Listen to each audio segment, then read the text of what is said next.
Hello, everybody, and welcome to tonight's episode of Talking Elite. We are on episode 62 as we continue our journey into the history of WrestleMania. We are a few weeks away from WrestleMania 40.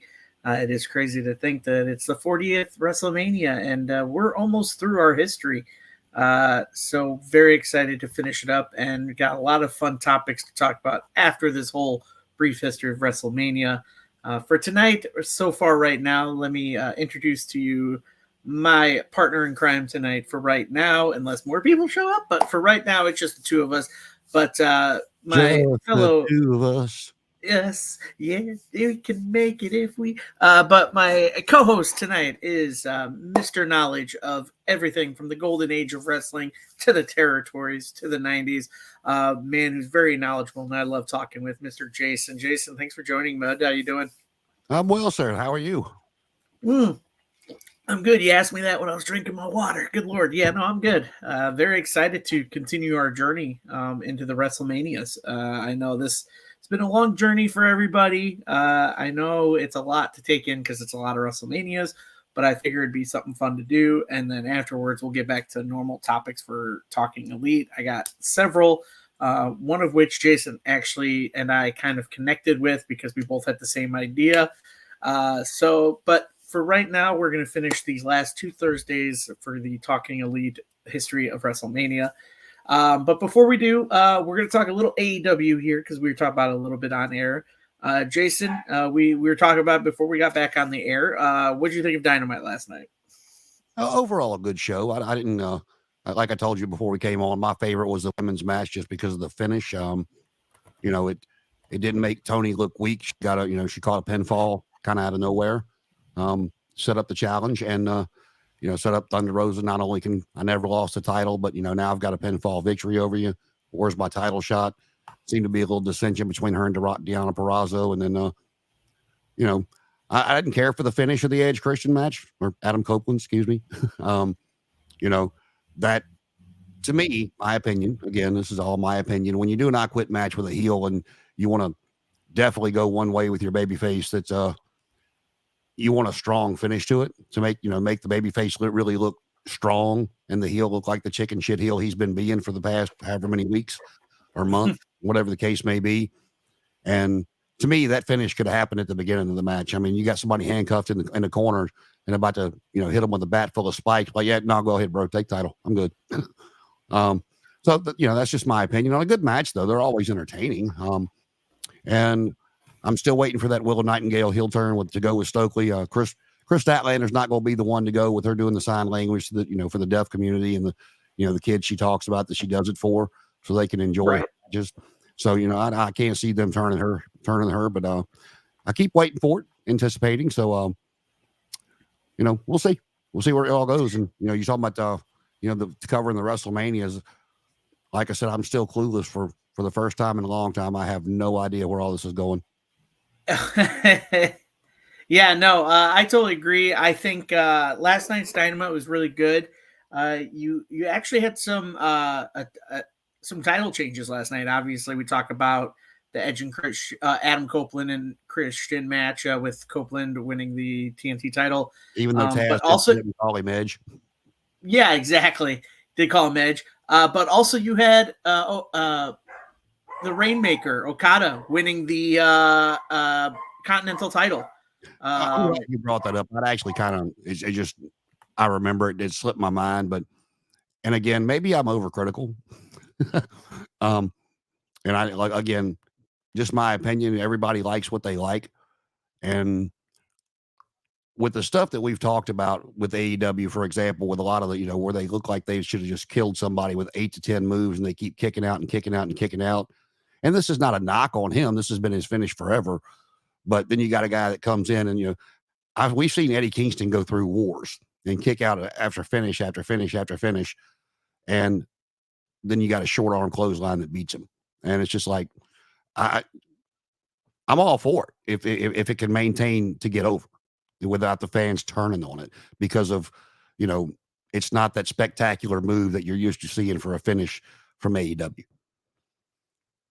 Yeah, no, I totally agree. But I mean, the match in general did have some good moments. I do believe it was the right call to kind of break up those titles because I, I didn't mind Eddie being like the triple crown of AEW right there with those titles. But the thing is, you've got 3 titles there.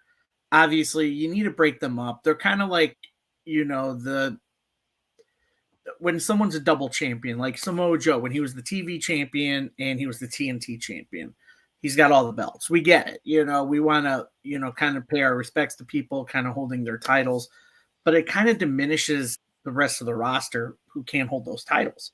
But now you've got someone like an Okada who comes into AEW who now wins that title, who basically now can defend it anywhere he wants, anytime he wants. It's almost like the international title.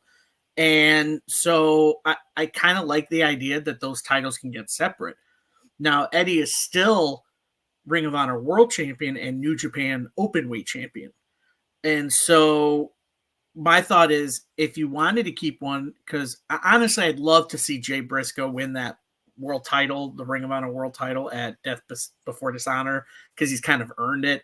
But I'd like to see Eddie hold on to that New Japan, just because Eddie is so attracted and respects that New Japan kind of style and that history, that I think that fits him very well. But yeah, no, I think the match was good. And like you, I enjoyed the women's tag match. Last night, obviously, we had both the Dynamite and Rampage live because NCAA basketball is happening on Friday. So they had to have both live last night. But overall, I think it was a good show. I think it was a good solid 3 hours of pro wrestling on a Wednesday night. Something you don't get much anymore, No, So, and I'm, Connor and I was speaking earlier in the week, and he had said that him and somebody might do a live reaction to Raw. Asked, was I interested? And I'm like, man, Raw is my least favorite show of the week. At 3 hours is a long time to try to keep me occupied and interested, especially with some of the stuff they do on Raw. So, but it's just, as a wrestling fan, it's been ingrained in my mind. Monday nights or wrestling nights for however many years. I mean, because I was watching this primetime wrestling before it ever went live. So every Monday night, it just goes to the USA Network like clockwork. Yeah, no, and I totally agree. It is a lot of wrestling, but I mean, hey, we get it on TV for free, and Absolutely. it's something that keeps us entertained. But yeah, no, and I'm sure if everybody joins us next Tuesday for our talking or not talking elite, our AEZ Canada, we usually do reviews of the previous week's shows, pretty much everything. We talk about the good, the bad, the ugly.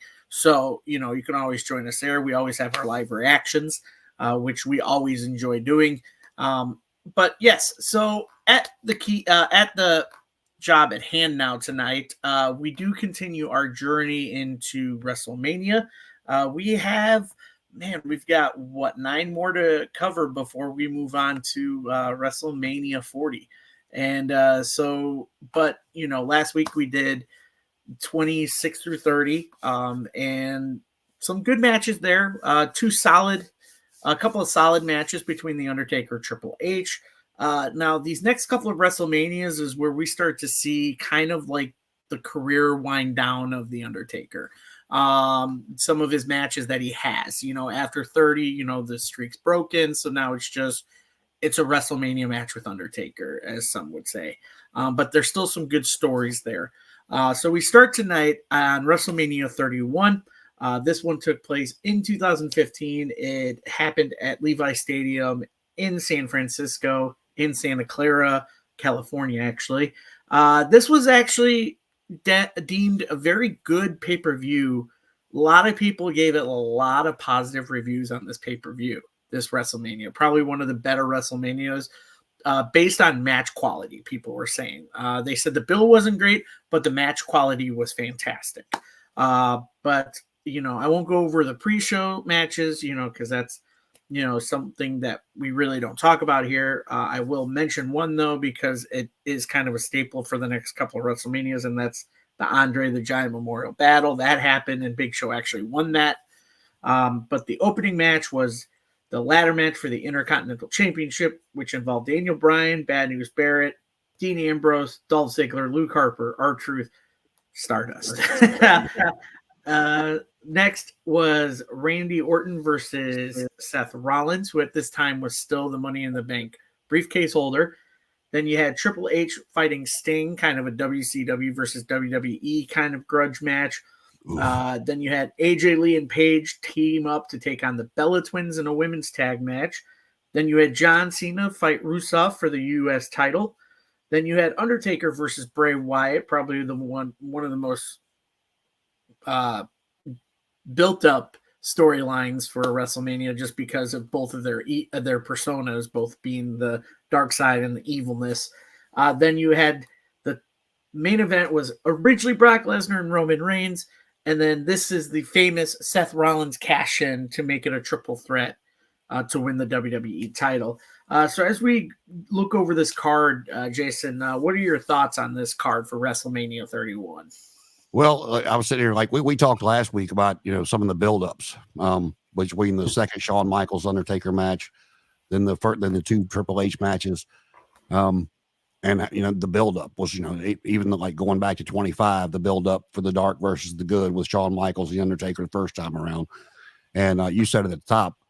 I'm sitting there looking at all this, trying to remember what led to some of this stuff, and I'm like, but just go over the card real quick. I mean, the ladder match with those guys in it, Stardust, is kind of funny to look back on now. And Cody was on fire Monday night. If you have not seen that yet, I would suggest. Oh yeah, I've been watching highlights. Yeah, I would go back and watch that. I don't even remember. I'm assuming Randy Orton and Seth their match was over something with the Evolution / Authority storyline, if I'm remembering correctly. Yeah, it was basically Randy Orton breaking away from the Authority. Right. And then AJ Lee and Paige against the Bella Twins. It's the Bella Twins. If I remember right on John Cena and Rusev was still undefeated at this time. And yes. John Cena gave him his first loss, which I don't know why. That's why. I mean, I don't mind Rusev losing. It's not that. It's like, but Cena was not the one that needed that. Kind of like we talked about Brock not needing to be the one to beat the Undertaker. Give somebody else that spot and push them further. I mean, John Cena by this time was John Cena, and nothing he did or did not do was gonna change that. The Rock and Ronda Rousey confronting Stephanie and Triple H, that was supposed to set up for next year, but it wound up being Kurt Angle instead because The Rock was unavailable. And then Taker and Bray Wyatt, this was the match. If Taker was going to lose it, I thought he should have lost. This could have done wonders for Bray. But still one of them, you see my background there, still one of the most iconic moments in WrestleMania history was because I was waiting for it. When Bray started doing his crab walk, I'm like, oh, he's going to set up, do it. You get anticipated, and then he does it. It's like, oh, there it is. And, and then to me, still maybe some people expected it. I did not. Seth Rollins cashing in during the Brock Lesnar Roman Reigns match, which they had not started. They were pushing Roman, but not to the moon yet. And they were able to get the belt off Brock and protect him with, Seth pinning Roman Reigns. And that's Triple H and Sting. If this had been Sting and The Undertaker, I'd have had no issue with Sting laying down. Triple H did not need this. To me, it was just when he used a sledgehammer to beat him, but it's just like, it goes back to all the reasons that Sting said he stayed away for so long. Why he never came, because it was like that one last blow to WCW, which by this time had been closed for 10, 15 years, whatever it was now. And it's just, I had to laugh because when DX came out and the NWO comes out, it's like, were they going to join in and beat him up? This was the NWO, him fighting the NWO is what made this character we're watching. Yeah. But I mean, it was good nostalgia. It took Hogan, Hall, and Nash 15 minutes to get to the ring, but regardless, they got there eventually. But again, I was kind of disgusted with that. I didn't, I've always liked Triple H, and I just did not see the need. This was more of an ego thing for me, whether it was his call, Vince's call, whoever's call it was the wrong call to me. Like I said, if it had been Taker, lay down for Taker at WrestleMania all day long.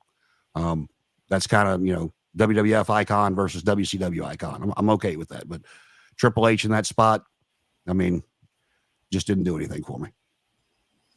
Yeah, no, I agree with a lot of your points, and looking over this card, I can see why a lot of critics kind of deemed it as one of the better WrestleManias when it came to match quality.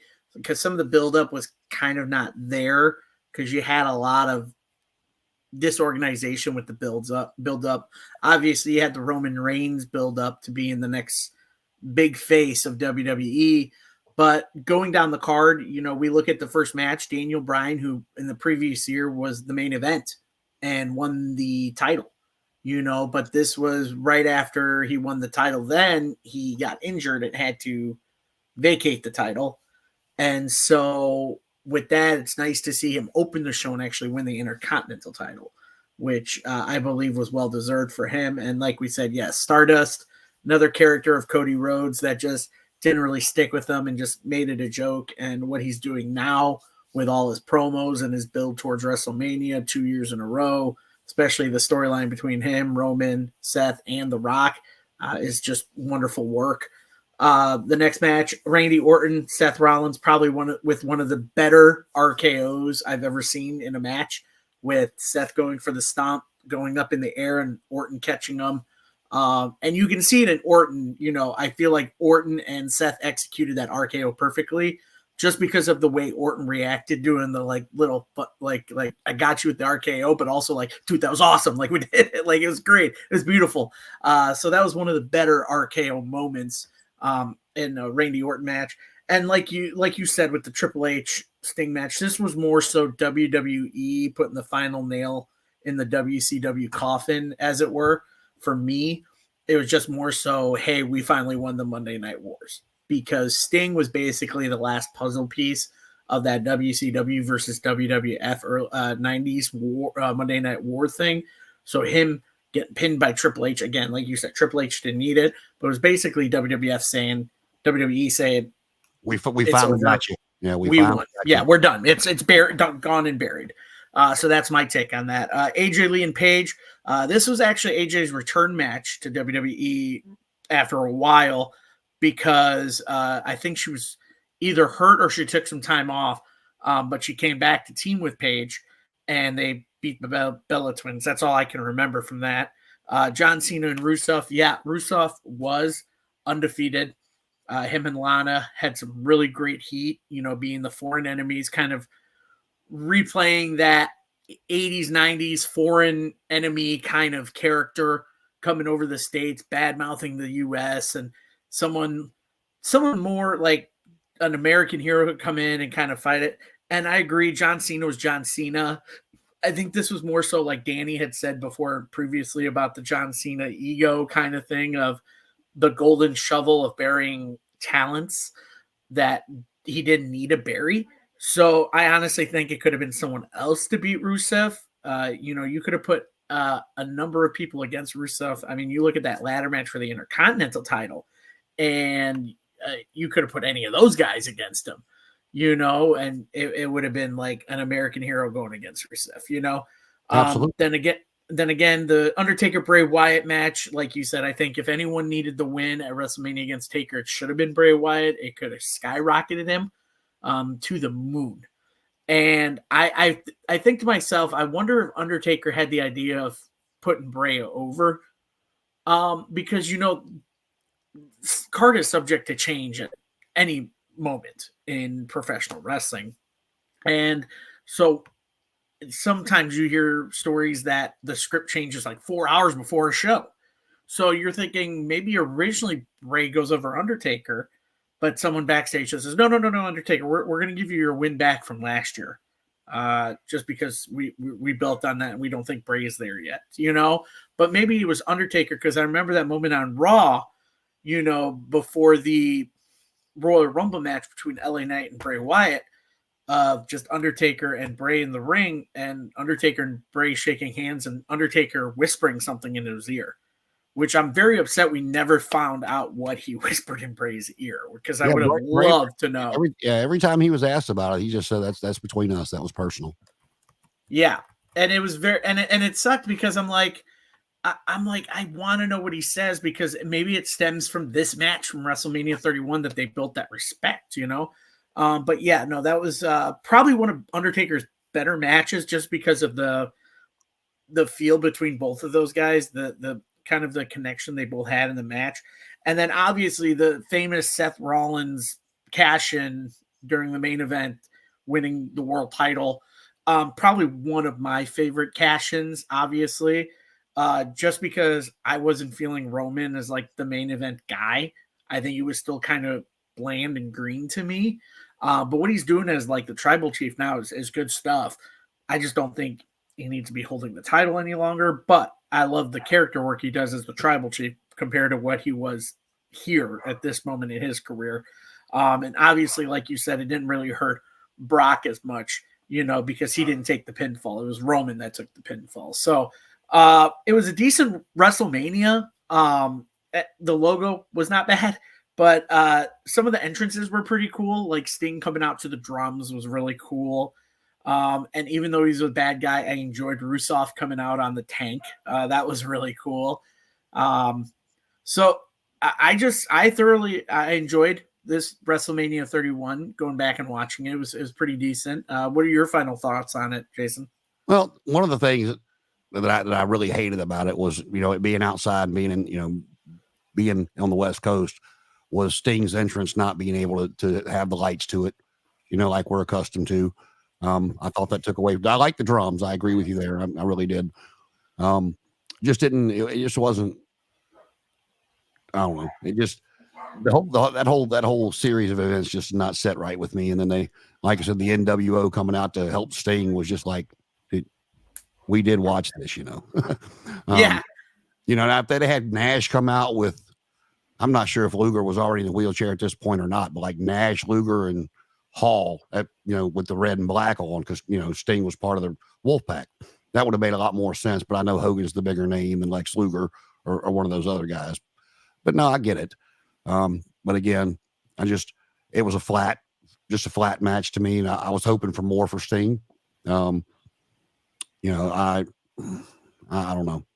Well, like I said, no, like we talked about with Bray should have, if anybody was going to beat The Undertaker at WrestleMania, to me, just to repeat myself, it should have been Bray. And I don't know if they'll ever be able to top Seth Rollins' cash in, because one of the things I like personally, and it's why I'm so back interested in the WWE right now, is I like to be surprised or not know what is going to happen. And like I said, we talked about it several times, like right now, I don't have a clue. I don't have a clue which way they're going to go. If Seth's going to turn, if Rock's going to turn, Roman's going to turn. I don't know which way they're going with it. And to still be surprised after all these years of watching it, because 9 times out of 10, I can just sit there and go, oh, I see this coming. And, didn't see that coming. And I didn't, don't see anything coming right now. I don't know where we're going to finish up, on April 7th. Yeah, and that's a crazy thing is with WWE, and I think it's something that AEW could take a little bit, well, not a note from, but sorry,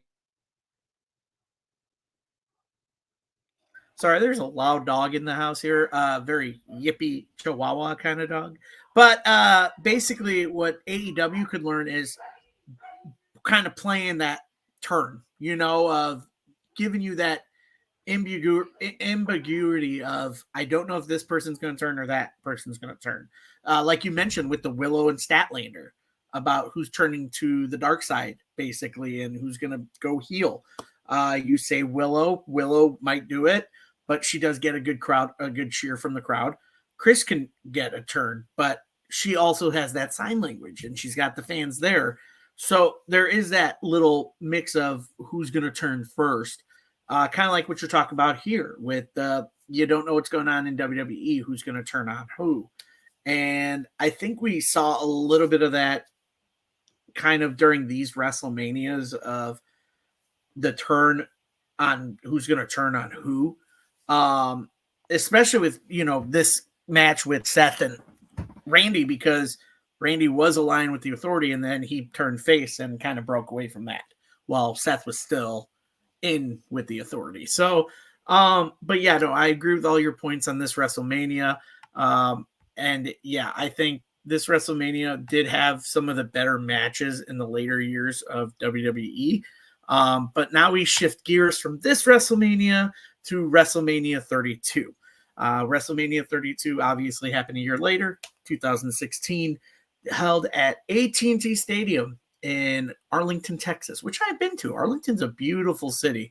And this stadium I actually saw getting built when I was down there the one time. This pay-per-view was decent. Couple of decent matches. Not much I took away from this one. Obviously, there was a lot of forgettable stuff in this. There were some good matches. I remember, I think this was also the card with AJ Styles and Chris Jericho, if I remember, which was probably one of my favorite matches on the card. But going through the match card, not going to go over the pre-shows, which was crazy. I will take a note on this one. The Usos was on the pre-show for this WrestleMania. And then I believe the following year, WrestleMania 33, they were actually on the main card for a tag team match. So that's a big jump for them. But obviously the card starts off with the ladder match for the Intercontinental Championship 2 years in a row. Basically, we're seeing that match kind of replace Money in the Bank here. But that included Zack Ryder, i.e. Matt Cardona, the king of the indies, against Kevin Owens, Dolph Ziggler, The Miz, Sami Zayn, Sin Cara, and once again, our boy, Stardust. 2 years in a row. Yeah, before you go any further with that, that belt that Zack Ryder won, it's sitting on a mantle in my oldest son's room. Perfect. They auction off. If you go back, they the next day or 2 days later, they put it up for auction for charity. And, yes, I remember that. And he signed it. And that damn thing cost me $750, but I got it. best $750 you probably spent for the kiddo. Well, I mean, he'll be 30 this year, but you know, he bought the display case for it, and it's sitting on a mantle in his room. So, well, that's nice. That's pretty good. I would love to kind of do an auction like that and win something like that. Yeah, I didn't think I was going to win it because it kept going up and up. I'm like, look, I can't afford to keep bidding. You better hope it stops. Yeah, those bids will get you. And then the next match, obviously, like I said, Chris Jericho, AJ Styles, one of the better matches on the card. Then you had the League of Nations, if anybody remembers this group. It was Alberto Del Rio. I enjoyed them. I did. I enjoyed them. Yeah, I did too. I thought they were so underrated. It was Alberto Del Rio, Rusev, Sheamus, and King Barrett. And then they wrestled the New Day in a 6-man tag. So basically the other three wrestled. King Barrett was there, but he interfered, obviously. Then you had Brock Lesnar versus Dean Ambrose in a forgettable no-hold-barred street fight, which basically was just to try to get Brock on the card somehow, and this is what he fell to. Was not a big fan of this match. Yeah, but on him, I guess you've seen he was quietly added back to the roster, so I guess they've cleared him of any wrongdoing. I mean, they did, but they're still investigating in it, so it could go either way again. I know they added him back. I'll just be interested to see if they try to squeeze him in for a match one more time this year before. Yeah, because when he got added back to the roster, I'm like, okay, who's Brock going to face at WrestleMania? Since they didn't make no big deal out of it, they just quietly added him back. Right. Then you have the return of the WWE Women's Championship. They had done away with the Divas title for this. God.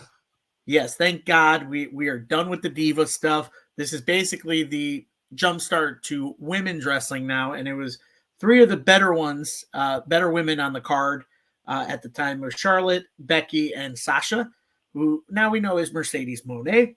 Then you had The Undertaker face Shane McMahon in a Hell in a Cell match. Now, there was a stipulation of this. Shane McMahon wanted to be the head of Raw, wanted to run Raw as the GM. Vince didn't want him that. He wanted to gift Stephanie it. So basically, the gist of it was Shane had to beat Undertaker at WrestleMania and Hell in a Cell to gain control of being GM. That was the stipulation.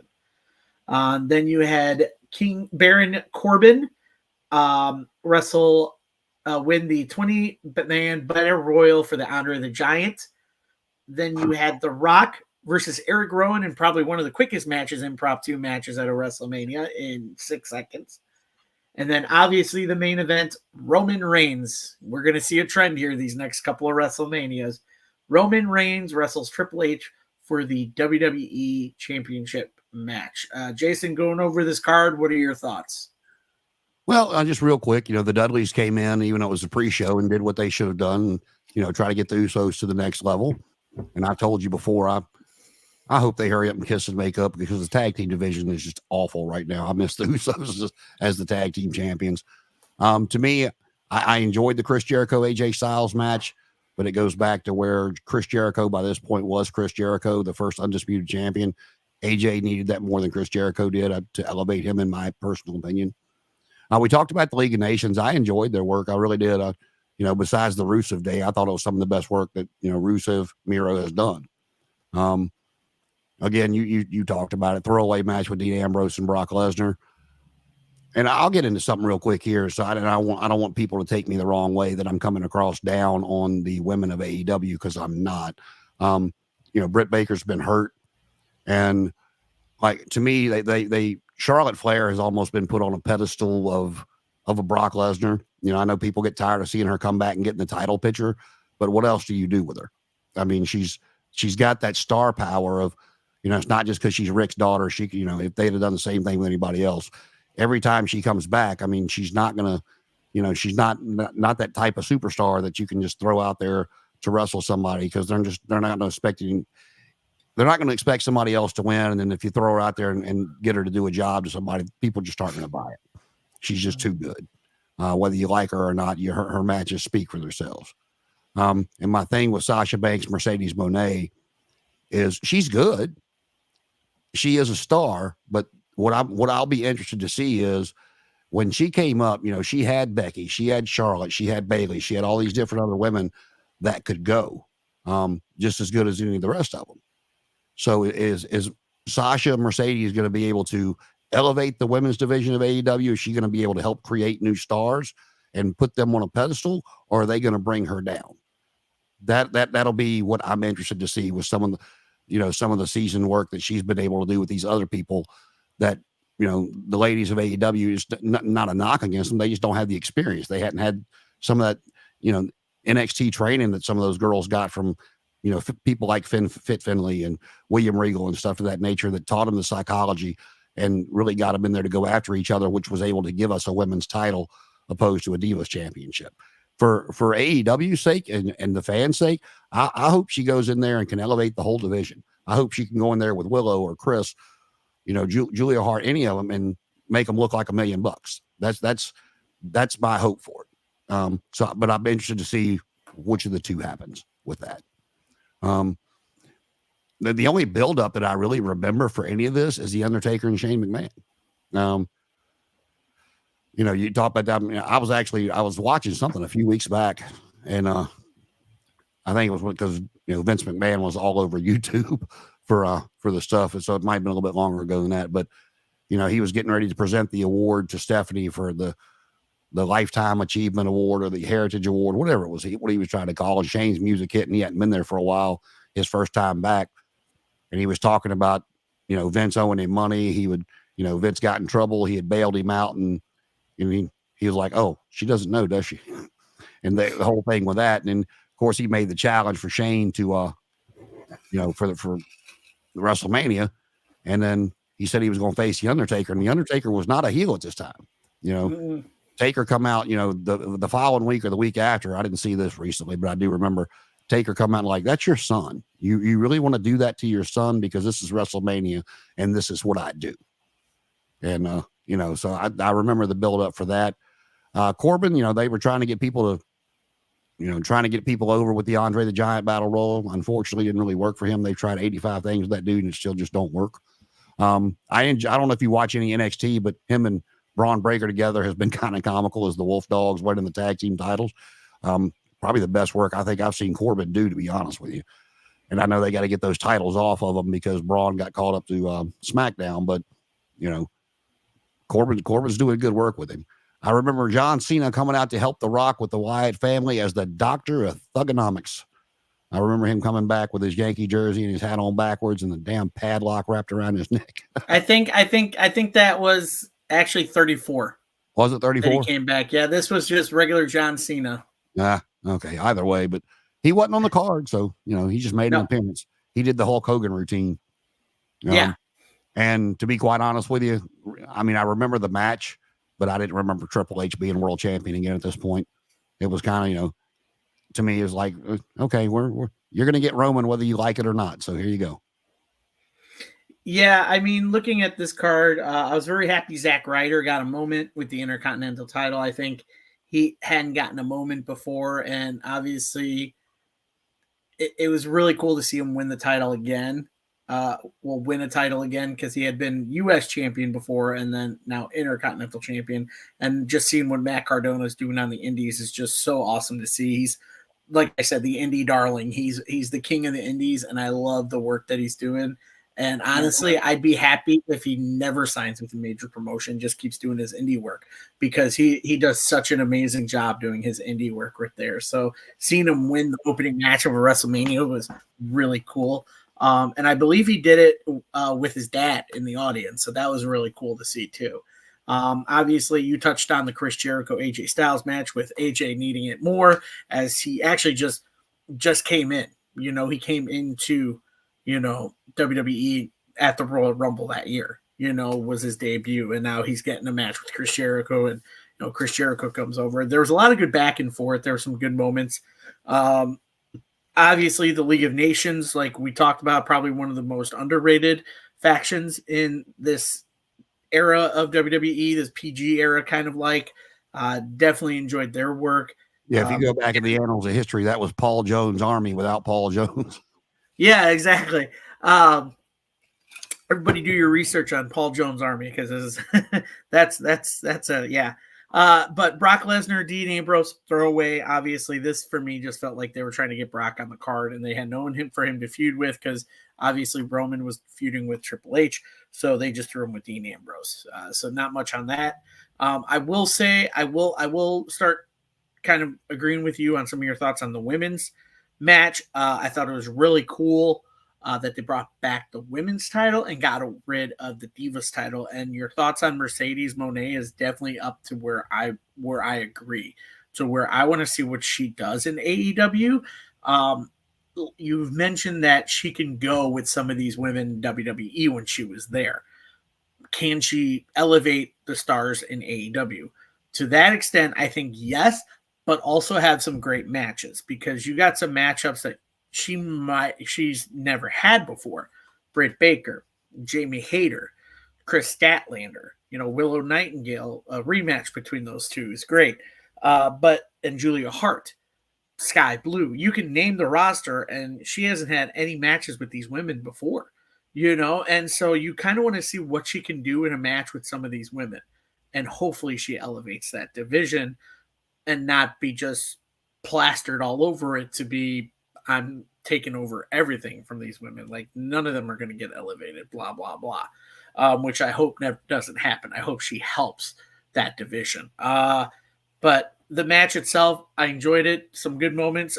Charlotte Flair's flip from the top rope out to the outside, always classic. Then you had Undertaker, Shane McMahon. The build to this match alone was phenomenal. Between Vince and Shane getting in a heated argument when he came back, to the exchange between Undertaker and Shane. Basically, Shane calling Undertaker Vince's little bitch was probably one of my favorite moments. That was awesome. And he said, "You're just Vince's little bitch." Like and then that's look what on he Baker's said. face was like, "Yeah, that's your ass, buddy." Yeah, no, exactly. Like, and so the build to that in general was just so awesome to it. And the match itself was really cool. You know, you had a lot of moments, obviously the coast to coast, you know, Shane clipping and them going to the outside, and then Shane jumping from the top, going through the table, and basically saying that, like, I'm not done yet.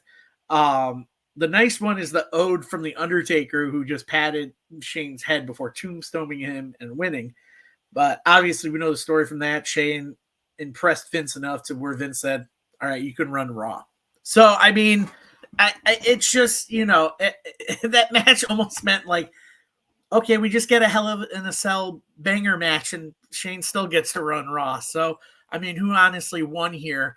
Yeah, so that match in general was really good. I don't remember much of Baron Corbin winning that Battle Royal. The only thing I remember from that Battle Royal was Shaquille O'Neal showed up. Like that's the only thing I remember. You remember more from him than I do, man.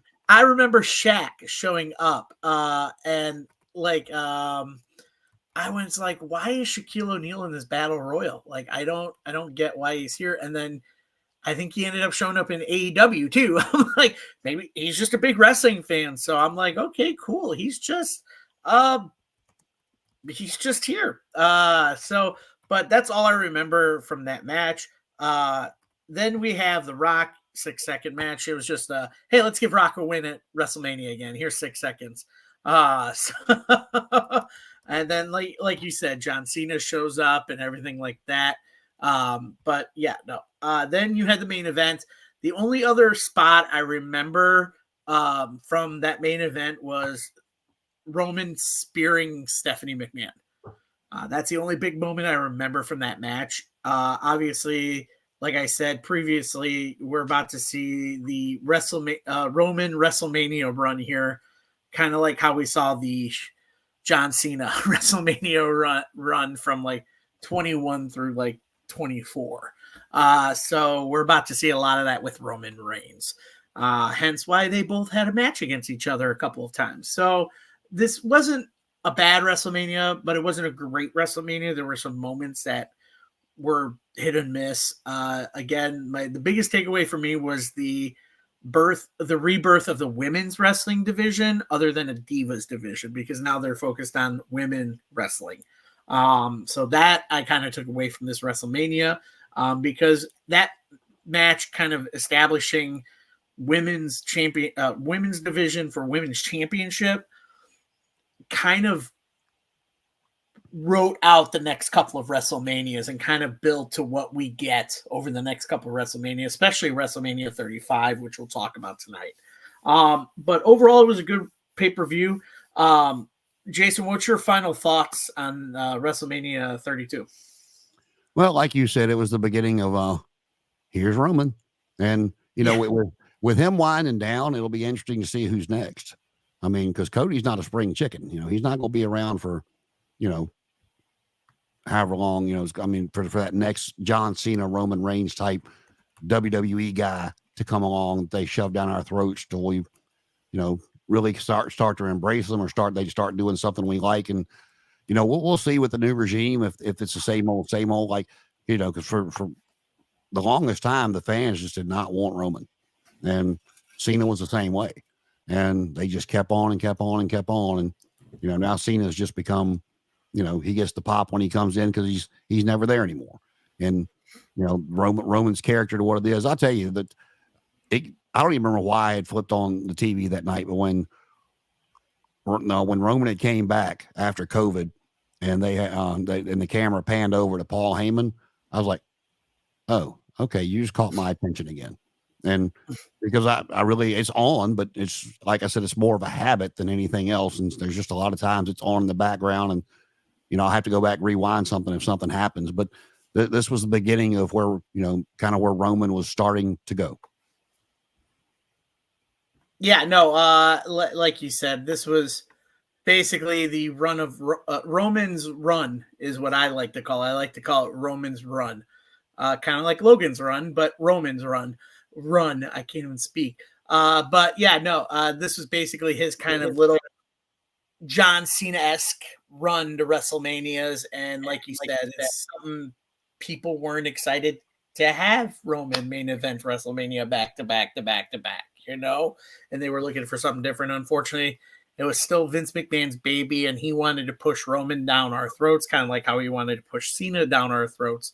So that's what we got over the last couple of WrestleManias, and that's what we continue to get now too. So, but I've always loved Shane McMahon. So, and if he's on the card, you're going to get something crazy, right? And this was actually one of his better matches. Obviously, I think the next match that he has on a WrestleMania card is actually one of his better matches, and we'll get to it.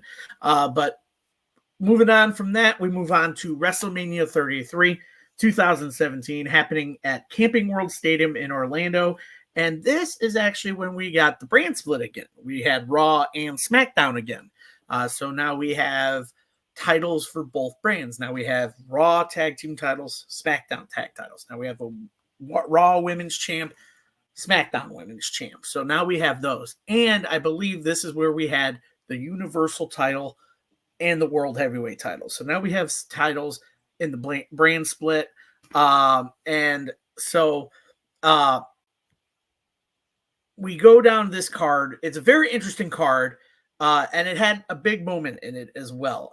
So with that moment, I will mention it. But the pay-per-view opens up with AJ Styles and Shane McMahon. This match, I'll touch upon. This was probably Shane McMahon's one of his better matches at a WrestleMania. And I think it's because AJ Styles worked well with Shane McMahon's style. So I will say that about this match. Then you had Kevin Owens wrestle Chris Jericho for the U.S. title. This is during their whole little friendship breakup. They had spent a few months, almost a year as best friends. You just made the list. And this was pretty much the era of the Chris Jericho list. Then you had Bayley wrestle in a fatal four-way match with her Raw Women's title against Charlotte Flair, Nia Jax, and Sasha Banks. Again, there's that Charlotte Flair in a women's title match, but again, like you said, what else are you going to do with her? She puts on a hell of a match when she's put in a title match. One of those is not like the other. Yeah. Next, here's the big surprise, the return of the Hardy Boys at WrestleMania 33. They wrestle in the Fatal 4-Way Tag Team Ladder match for the Raw titles. That included the Good Brothers, Luke Gallows and Carl Anderson, The Bar, Cesaro and Sheamus, and Enzo and Big Cass. So now known as Big Bill in AEW. So that happened. And then we have a throwaway match. I'm going to call it a throwaway match because I feel it's a throwaway match. It was a mixed tag match with John Cena and Nikki Bella against The Miz and Maurice. Throwaway match. Yay. Just get John Cena on the card to propose to Nikki after the win. How did that work out for you, John? Then you have an unsanctioned match between Seth Rollins and Triple H. Then you had the WWE Championship match between Randy Orton and the current champion, Bray Wyatt, who had won it at the Elimination Chamber. Glad he got to win it. Then you had a singles match for the Universal title. Another bad throwaway match between Brock Lesnar and Goldberg. Still riding that train between Goldberg and Brock Lesnar. Then you had the six-pack challenge for the Women's SmackDown's title with Naomi, Alexa Bliss, Becky Lynch, Carmella, Mickie James, and Natalya. Your girl, Mickie James, right there. And finally, the no-holds-barred match between Roman Reigns and The Undertaker. Not the best match in Undertaker's career. I think he actually got 3 concussions in this match. I can't remember. So going over this card, Jason, what are your thoughts on it? Well, again, you go back to Shane and AJ. We'll start with that one. Goes back to, my favorite Shane McMahon match was with Kurt Angle. Their styles worked well together, and Kurt was just phenomenal. No pun intended to AJ as well. And if you gave Shane somebody that could go, Shane could put on a good match. And he was always highly entertaining, and you knew he was going to take some, whether it's the coast to coast or, the bump off the cage or, off the light truss, he was going to do something. It's been said for years that, the boys hated Shane being on the card because they knew they were going to have to work because he was going to go out there and bust his ass to steal the show. That's just what he wanted to do. He didn't want people thinking he was getting a free ride or just being put on the card because he was Vince's son. He had a point to prove. Kevin Owens and Chris Jericho, the storyline was great. The two of them going back and forth was comedy gold sometimes. But both of them can also wrestle. I miss more of the Kevin Steen fighting style from Ring of Honor. I wish they'd give him a little bit of that back, but it is WWE. So, and for the Raw Women's Championship, another. And I don't like the Fatal 4-Ways at big shows like this. I understand the need to get people on the card, give them a payday. I'm okay with that, but when you got a title on the line, you want the 2 best top contenders going at it, the champion and the one that's. So, but again, it's kind of going back to last year, but it's certain Nia Jax. If you've been watching lately, not a big fan of Nia Jax, but she's probably doing the best work of her career right now. I don't know if when Ronda Rousey first came into WWE and they were putting her in house shows, they had her with Alexa Bliss, and I don't remember who Nia was talking to, but it was an podcast interview, and apparently her and Alexa are real good friends. And she just went off on a tangent about how Ronda kept hurting Alexa Bliss. And she goes, Lexi's 98 pounds. She goes, put me in there with her. Let her try throwing my big ass around a little bit. I'm like, damn, tell us how you really feel, girl. But she goes, I'll put a stop to her hurting people real fast. But what she's been notorious for as well. But when you're in the ring with 95 to 145 pound women and you're close to 300, and that's not a knock on her. But I mean, things are going to happen if everything does not go according to plan. The Hardy Boys were a big buzz. I remember an interview the Young Bucks did right after this, where I don't know if it was Vince that called them or Bruce Pritchard or somebody that called them, but they said they got a phone call because they were wrestling them the night before. It was like, hey, take care of our guys. Don't do nothing crazy. And they're like, no problem, we got it. But that was a cool interview to listen to with the Bucks when they said they got the call from WWE to make sure the Hardys were ready to go for the next night. But they, everybody thought they were going to appear, but you weren't sure. And then they got a huge pop because the New Day sold it pretty well because they were going, who, because that was their gimmick at the time and still do it occasionally. But John Cena, Nikki Bella, Miz, and Maurice. Maurice I've always thought was underrated. I always liked Maurice. I never was a fan of either of the Bellas. The whole "Will you marry me" stuff, like, okay, next. But where it was a throwaway match, it got Cena on the card, got him out there in front of people. Miz does what he always does, and that's go out there and be the chicken shit heel, carry the guy across the ring who can't wrestle nearly as good as you can. And that's not saying Miz is Bryan Danielson by any stretch of the imagination, but he's a lot better than some of the ones they put him in the ring with that he's had to carry. Seth Rollins and Triple H, I guess this is when Seth broke away from the Authority, if I remember correctly. Yeah, this is he actually was dealing with a knee injury, and he was kind of feuding with Triple H over some stuff. And basically, Triple H was still in his authority figure kind of role, and Seth was kind of like a renegade. He showed up in NXT and challenged Triple H, and then this was when Samoa Joe kind of helped out with the Authority as well. Gotcha. Randy Orton and Bray Wyatt. I love Bray Wyatt. I love Randy Orton, but this match was hard to watch. Was it roaches? What was all? What did they keep? It was all of it. It was worms, roaches, and more worms. I can't remember what it was. Yeah, on the canvas. Yeah, it was just weird. Yeah, and it's like those two guys they didn't need that kind of stuff. No, Bray's not. Again, I'll go back to he's not Bryan Danielson, but his psychology was good enough and he could wrestle well enough to put on a good match and put on a good story. They did not need the voodoo stuff, the whatever. I get it's WrestleMania and you want to go over the top, but that match, that stuff made that match hard to watch for me. Brock Lesnar and Goldberg, I mean, for what it was, you go back to when Goldberg beat him in 90 seconds at Survivor Series. That's when it was, if I remember. Yeah, it was like a minute and a half, 2 minutes. And Paul Heyman's talked about that when when he was asked about it, he was like, that was actually Brock's idea to go over, to have Bill go over that quickly, because it was like more of a stun, not a domination performance. It was like, Brock just didn't take it seriously because Bill hadn't wrestled in so long, and he caught him off guard with the spear and then the jackhammer and got the pin. People wouldn't hold it against him, opposed to going out there and having a 7-8 minute bad match, which is what you're going to get from Brock Lesnar and Bill Goldberg. Because I love Brock, but he's not somebody that's going to carry his opponent to a higher level.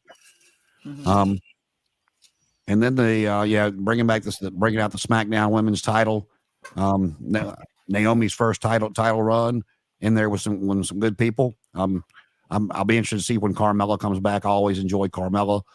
Natalia's been around forever. I don't think she gets her just due. She's great in the ring. She's just not very entertaining. Mickey, I think the role of her, glad to see her back on this card again. And then Roman Reigns and The Undertaker. I already knew which way this was going to go, and I didn't want to see it. That's at this point, they're just, in my opinion, we're putting Taker out there to put Roman to the next level, which I didn't think he needed. I would have been okay with it if he hadn't lost to Brock. If they wanted to give that to Roman Reigns to elevate him to the next level, I would have been perfectly fine with it. But after Taker lost to Brock, it didn't do anything for me. Yeah, no, I totally agree. Yeah, going over the card, you had a good opening match between AJ Styles and Shane McMahon. Shane McMahon obviously doing his coast to coast like he always does in a match. AJ Styles getting the win, which was good. I believe his first WrestleMania win, which was nice. He should have gotten the 1 year before against Chris Jericho.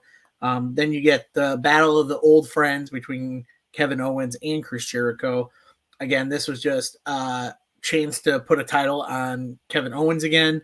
The man's a workhorse. I don't care what people say about Kevin Owens. I remember watching him as Kevin Steen during PWG and all those kind of his early days in pro wrestling, and he was just a workhorse, and he still is.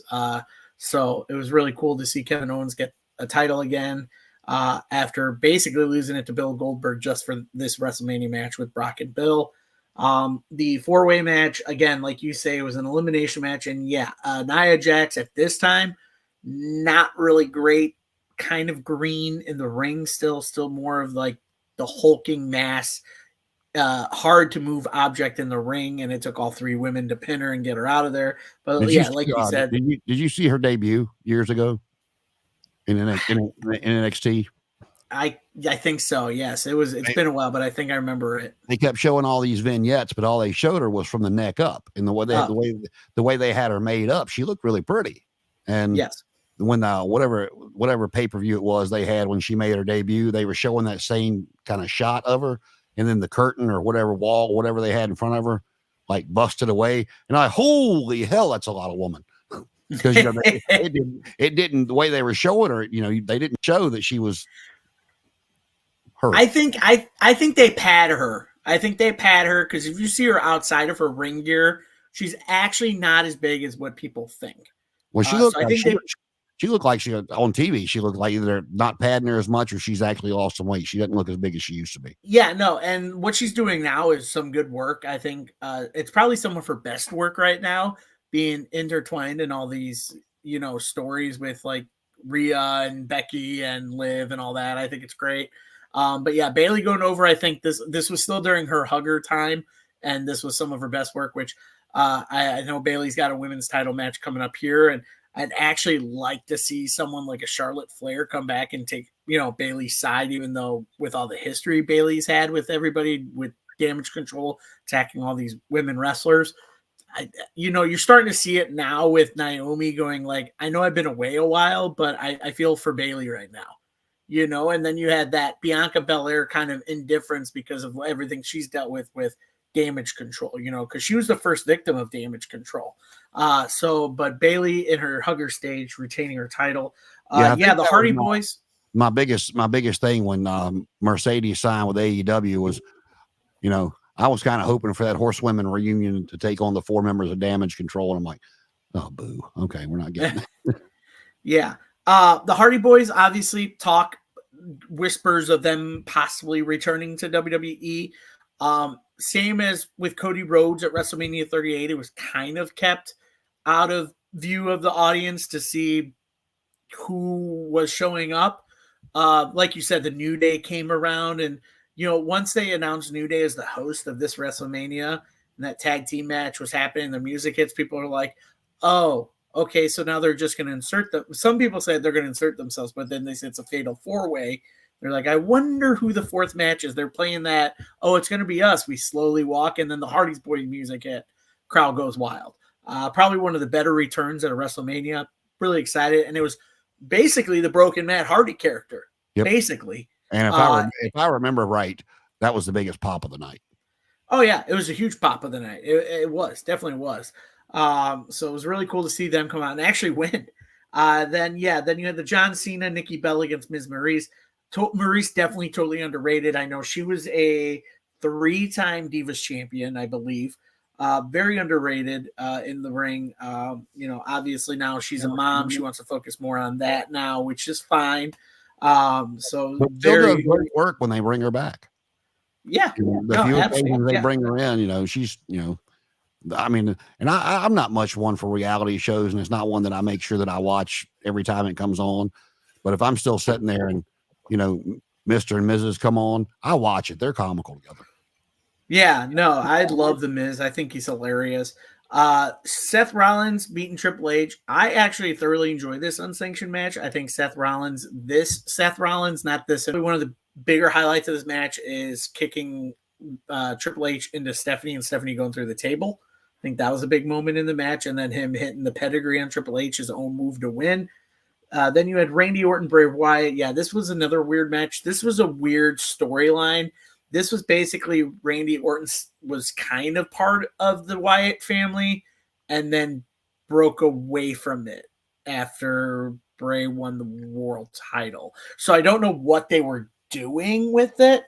And if anybody I remember right, Randy won the Royal Rumble and then chose Bray. Yes. And this was a weird year because after Randy won that title, this was the same year that Jinder Mahal won the world title. So I think that was just strange how they went. Don't hinder the gender. Exactly. Again, the Brock Goldberg match under 5 minutes. Brock basically dodging a spear and, hitting a couple of suplexes and F5 winning. Then you had Naomi winning her first women's title. Actually, I think it was her second title because she had lost it before, was injured, came back and won it this one. I can't remember. But yes, again, nice to see Mickie James back on the card. Natalia, definitely underrated. Then again, people, yes. If you go back and watch where Naomi started, coming out with Brodus Clay as part of the fucking actor. I mean, she made it. The other girl just couldn't hack it. But I mean, Naomi came a long way and did a lot of hard work to get to where she got, and it still is. Oh, yeah, no, she's so great. Her work in TNA when she went over there was phenomenal. Some of her matches with Jordynne Grace was fun to watch. And then, the main event, Roman Reigns, Undertaker. For me, I don't know how I felt about it. It kind of upset me, again, because we get a Roman Reigns main event again, getting shoved down our throats. And like you said, yes, if they wanted to elevate someone, keep that record intact, and have someone beat it, it should have been Roman at this one and not Brock. So it's kind of weird to look at it that way. And then obviously the moment after the match, where Undertaker takes off his gloves and hats and lays them in the middle of the ring, basically saying, that's it, sort of, was very emotional for a lot of people. But other than that, from this card alone, I don't think there was a lot to take away from. Nothing good, nothing bad. You just had some decent matches. And again, I think the shortest match on this card was that Brock and Goldberg match, was the shortest match, which is weird because that women's six-pack challenge was 5.5 minutes. So that was longer than the Universal title match. Overall, a decent card. I think out of that card, I do believe AJ Styles, Shane McMahon stood out to me. The return of the Hardys definitely stuck out to me. And my favorite match on the card is, even at his age at that card, Triple H and Seth Rollins definitely was a match for me for that card. What are your final thoughts on the card for WrestleMania 33, Jason? No, like I said, it's just very, unmemorable for the most part. Stephanie going through the table, Triple H getting beat with his own move. But, in hindsight, that, maybe people didn't know then, they know now. Seth Rollins being one of his guys, him going out there and, trying to elevate Seth to the next level. And, the return of the Hardy Boys to me kind of stole the show. And, Shane McMahon, like I said, I always enjoyed Shane no matter what pay-per-view they put him on. But talking about Seth, I'm going to vent for a minute, if that's okay. It's only the two. Yeah, go ahead. Yeah. Everybody was so up in arms over The Rock calling Seth the crossdresser, or Roman calling Seth the crossdresser. Which, if this had been 40 years ago and it was still maintaining kayfabe and this is real or whatever the case may be, okay, I could probably halfway see it. This is what aggravates me and why I don't get on many wrestling sites. Somebody watches The Avengers. Did you like it? Yeah, I loved it. What about you? No, I didn't care for it too much. I like the Justice League better. Same concept. You just like one better than the other. You don't see them arguing, but somebody gets on here on the internet and says, "Oh man, WWE was on fire tonight," and then you got somebody come back, "Oh, it sucks compared to AEW," or "Man, AEW was great tonight." No, it's not. It's not. It's not AEW. It sucks. And they just want to sit there and go back and forth. Well, AEW won the night. No, if you watch the program and you liked it, the fan won. It's entertainment. And people argue about it over it so much, and it just drives me batshit crazy. If you like Raw better, watch it, enjoy it. Don't concern yourself with what happens on Dynamite, Rampage, and Collision. You like Dynamite, Rampage, and Collision better?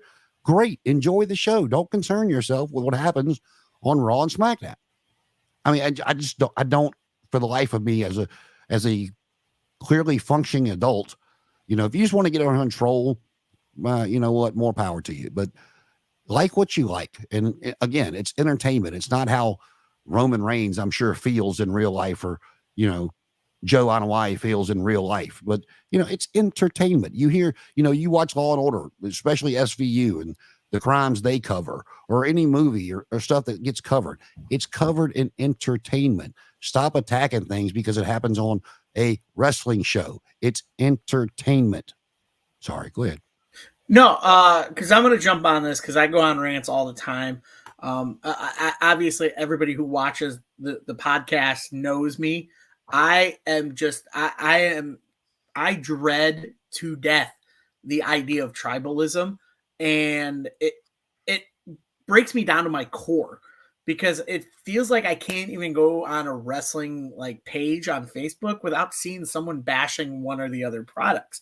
And there's some comments in the comments right now, and I'm going to touch on them. I won't show them, but I will touch on them. Won't say who said them. Someone had mentioned the viewership was the rating was bad. Why do we care about the rating? Why do we care about ratings? Look at TNA. TNA has been around since 2005, and they're still going. They don't care about their ratings. They just put out their product, and they have people that watch it. There's, as far as the rating goes, it goes back to what I said. Not sorry to interrupt you, but that's my exact response. Point is, okay, let's, last week, big business, the main event did poorly. Mm-hmm. Okay, but first off, that's not how they make their money anymore. The network, they tell you get people that'll show the attendance and this, that, and the other. Are you there? Are you going to enjoy the show? What do you care about an empty seat? First off.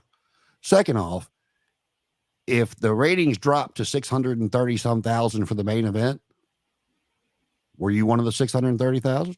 Did you enjoy it? What do you care what somebody else flipped their TV to in the living room that you're not in? Now, if you're in the living room watching the main event and somebody flips TV, okay, different story. Hey, man, I was watching that. Put it back. But as far as attendance, yeah, WWE's on fire right now, and they're selling out arena after arena after arena, and it's a continuing process. They'll do it for a while, then attendance will be down. Something will spark. It's a carousel. It has been in the wrestling business for as long as I've been watching it. But what I was getting to is the network could give a damn if there's 10 people in the stands. As long as people are watching the program and sponsors are paying to advertise during that program, that's why, the NFL, prime example, when COVID hit and people could not go to the stadiums to watch the games, the NFL did a real good job of making it look like anything you would watch every Sunday, the way they shot the game. Occasionally they would show the empty stands and refer to COVID, but for the most part, you were seeing the exact same thing that you were used to seeing every Sunday, the way they shot it, because they did not want to lose the money for the advertising, for the commercials. These people, and it's not just wrestling, it's all the major sports. Their money comes from their TV deals and their sponsors and their advertisers. So again, WrestleMania is going to sell out every year just for the name. Before any match is ever announced, you're going to sell, maybe not sell out, but you're going to sell a bunch of umpteen tickets at first, kind of like Wembley. Wembley, they sold all those tickets before one match was ever announced, because TNA's always done real well overseas. They're just itching for somebody to come over there and give them a big show. And there's nothing wrong with that. But again, it's like I said, the networks don't give a damn if there's 10 people or 10,000 in the arena. Is somebody going to pay to advertise during this show? And the answer has been a resounding yes for umpteen years now. That's why the WWE keeps signing these big TV deals. That's why AEW's been on for 5 years now, and will continue to be on. I'm confident they're going to announce it. I was kind of upset they did. I thought Big Business maybe they would announce a new TV deal, being it's up in October, but nor here nor there. But they'll continue to be on, and I feel strongly they're going to continue to be on Warner Brothers Discovery. Yeah, they've done well together. When everybody was talking about WWE possibly going to TNT, I didn't want them to, because I knew part of WWE, WWE, for all the good things you can say about it, I knew, and part of that negotiation would be, well, if you want us, we're going to be the only ones on. You can't have two wrestling shows on your network. So for that reason alone, I'm like, you got other suitors, man. Go find one. But again, they don't care if there's 10 people or 10,000 in the arena. Is Domino's going to pay to sponsor the show? Is Friday is going to run commercials, and I just don't understand why people. I got better things to do with my time than sit there and one of the comments said that that he didn't really care for Dynamite the other night, and people jumped all over him. Why? Some people we'll go back to TV. Chicago Fire and the Law and Order. You got the three shows of Chicago Police, Fire, and Rescue, on one night, and you got the 3 versions of Law and Order. Same kind of concept, but different shows. And there's some people that like the Law and Order series better. There's some people that like the Chicago series better. And guess what? You're both right, because it's what you enjoy. Stop jumping on people because you like the Willow Nightingale. God, I can't even think. Rio match. Great. If you didn't, that's okay too. But people are entitled to their own opinion without being jumped on and called every name in the world. And it's like we talked about a couple of weeks ago when I told you I'd talked to Connor about coming on and doing this for 2 months before I finally broke down and agreed to do it, because I didn't know you guys. And the last thing I wanted to do was, get on here and somebody go, "Oh, you didn't like that? You're stupid." Like I'd have just hit log off. I don't like, okay, this is what I want to do. So go ahead. I'm sorry. No, you're good. And you know what? I do the same thing. I go on event. I kind of vent out too, and I kind of go on a tangent as well. I know we're kind of breaking away from our topic tonight, but that's okay. That's what this show's about. We can talk about things and be respectful towards it. And in the comments, I see a bunch of them. Someone had mentioned that they got jumped on because they were criticizing a Dynamite. That's okay. You can criticize a Dynamite. If you didn't like it, there's moments on AEW I go, what the hell is that? I don't even enjoy that. What are you doing? And that's okay. That's my opinion. But then there's other stuff that I do enjoy. There's stuff in WWE now that I kind of enjoy, and there's stuff that I don't enjoy. That's okay. That's our view as a pro wrestling fan, that we have these options. We have this freedom to kind of give our feelings and kind of give our opinions on something if we like it and don't like it. It's not about we prefer, we take this over this, and what you watch is dumb. I can't stand, an audience base that does that. Like the wrestling. So I think someone had mentioned in a comment on a Facebook group I'm in, said, "I believe pro wrestling fans are the most toxic people in the world." And I agree, because there's something about pro wrestling fans where they have to bash each other. Why do we have to bash each other over something that we just prefer? I've been watching pro wrestling since 1990. I was there during the Monday Night Wars. Hell, I was able to watch ECW late at night when it would broadcast on a local channel in my town, because I was lucky enough to get that, and so us as wrestling fans, we have to understand, like you said, it is entertainment. It is something that's there to kind of keep us occupied and take us away from the real world and kind of draw us into this fantasy world. It's been doing that for decades. It is since the golden age of wrestling, since the 50s. That's what they've been doing, telling stories and bringing us in for entertainment, And so when we talk about that, and, going back to someone's comment about ratings, someone had mentioned, I don't understand why we don't talk about ratings. We do. The only reason we don't talk about it more is because there's always that 1%, or maybe that one person that jumps on it and makes fun of you for mentioning it. And I will say this upfront and honesty. Yes, WWE is probably doing better in ratings than AEW, which is fine. that is fine. I'm okay. But like you said, if there's people still watching the show, there are people still at the show. And I brought it up as a comparison with TNA. TNA has been around since almost 2002, 2003 when WCW closed its doors. Most of those guys that wrestled at WCW went over to TNA and wrestled there and did not want to go to WWE at that time, which is fine. It is their freedom and their right to do so as a contracted professional wrestler. They can do that, you know? So when it comes to ratings, are they going to be bad? Maybe. Maybe some segments are bad. Maybe overall ratings is bad. But as long as there's people watching, like you said, as long as there's sponsorship, as long as there's money to be made in the product, and this is coming from someone who's got a degree in communications and mass media doing broadcasting, as long as there's money in it and you're making money off of it with sponsors, with viewership, and with people in attendance, and you're making money at the gate, you're going to keep going. Look at shows at TNA. TNA doesn't sell out a lot of places, but they're still around and they put on matches. They put on some decent matches. Same thing with WWE. Same thing with AEW. These are products that we enjoy as wrestling fans, and it's something that we have to break away from with tribalism. Okay. And it is on both sides. Someone had mentioned that in the comments. It is on both sides. There are toxic AEW fans and there are toxic WWE fans. You know who's not toxic? TNA fans. I've never met a TNA fan who's been really toxic about pro wrestling at all. You know, so it's those two, because those are the two bigger kind of TV brand deal companies, is WWE and AEW. And so this goes back to a lot of things Paul Heyman said during his time in ECW, when he said, I can't compete with the money in WCW and I can't compete with the money in WWF. You know, I'm a smaller company. That's like TNA. TNA, they can't compete with either company because they don't have a lot of money. If they did, they would have kept Scott D'Amore and not gotten rid of him. That's my honest opinion on the matter. Somebody had said he left over differences about wanting to spend more money and they didn't want to.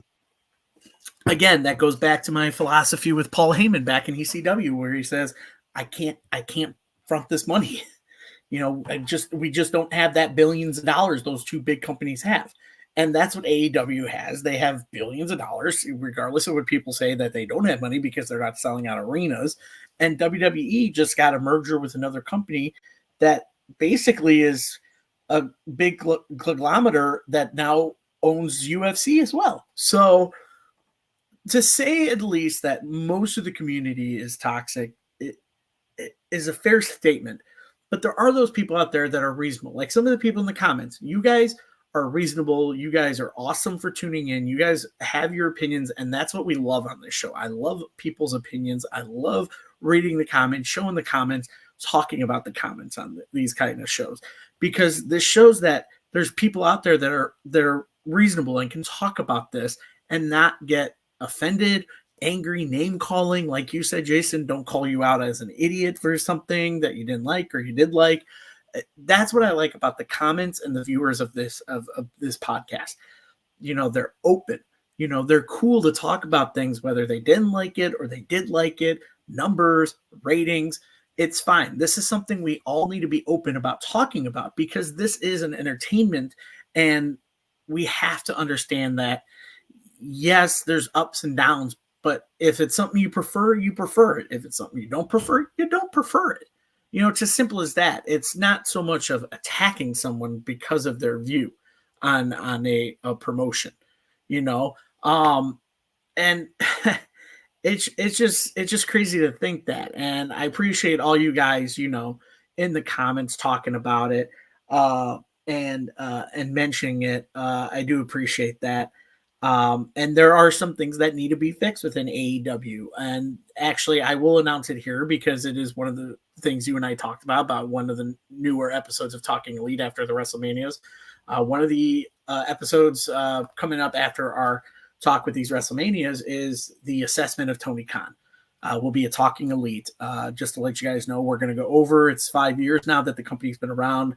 We're going to talk about the ups, the downs, the pros, the cons, and all the right and wrong decisions Tony Khan has made within his company. and basically just go over it. The first 5 years of AEW. Well, I'll say this too. You said you started watching in what, 1990? Yeah. Okay. Well, you were kind of coming in on the tail end of it, but just to, for the younger fan base that seems to, prefer AEW more. I'll give you perspective where I'm coming from, what I grew up with. And it wasn't just the WWF. It was, Jim Crockett Promotions. It was Memphis. It was Continental. It was all the same thing except for world class. Like I told Kevin Von Erich in our interview, for me going back and watching everything that I watched and comparing and contrasting, world class was probably the closest thing to AEW that we had back then. And the reason I say that, we delved into it a little bit with him, but you had the Von Erichs, of course, and you had the Freebirds, and then you would get a star like Rick Rude or the Ultimate Warrior, Dingo Warrior come through. But there was a lot of other guys that people had not heard of. We hear Brian Adias, your Iceman King Parsons, stuff of that nature, but they were action packed throughout the hour. World class had action with, somebody win a match, roll outside the ring, talk for 20 seconds, and then back to the dressing room they went. And so where a lot of people have an issue with what the WWE has done or still continues to do, like where they talk about, well, there was so much wrestling on AEW versus this little bit of wrestling on WWE. What I grew up on was infomercials. That's essentially what they were. The 605 show every Saturday night, you would have the main guys come out, do a 90-second squash match over Jobber X. And then they would go out and either talk ringside with David Crockett, or they would go over to the podium with Jim Ross and Tony Schiavone, Gordon Soley, however far back you want to go, talk about where they were going to be, talk about the feud they were in, who they were wrestling. And every show, different people, but it was formatted the same way. They were formatted to sell tickets to get people to come to that arena and put gas every 18 inches to fill up that arena and see the outcome. Now, occasionally you would get a good match if they wanted to get something across or really shine somebody out. One of the ones I remember was when the Rock and Roll Express made their debut for the NWA coming up from Memphis. They came right into a title match against Crusher Khrushchev and Ivan Koloff. And, it went the whole hour of Mid-Atlantic Championship Wrestling. With 57 minutes into it, Ricky Morton rolled up Ivan Koloff, if I remember correctly, and they won the NWA World Tag Team titles. You did see stuff like that occasionally. But it was more of an infomercial, people talking you into the arena. And then the same, like with Roman Reigns and Brock Lesnar having the titles, I get what Seth is saying, but what I grew up on, every federation, you had the WWF, the AWA, who was kind of an entity unto itself, and the NWA.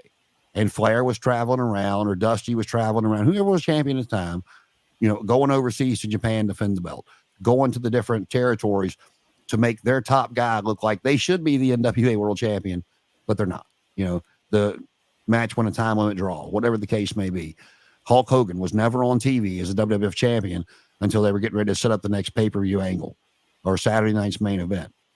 So when people aren't on TV or there's a lot of talking, it just, that we had that big boom in the mid 90s with the Monday Night Wars, to where they were fighting so hard with each other that the shows were action packed. We started getting title matches week after week after week, which just, to me, demotes the title. It doesn't make it feel as special, but that's my opinion. And other people had not come up on the same stuff I did, but that's kind of where my opinion, or, were certain things that really gets under the skin of some of the younger fans that watch, doesn't bother me, because I'm like, they're kind of trying to get back to their roots a little bit, make the championship feel more special.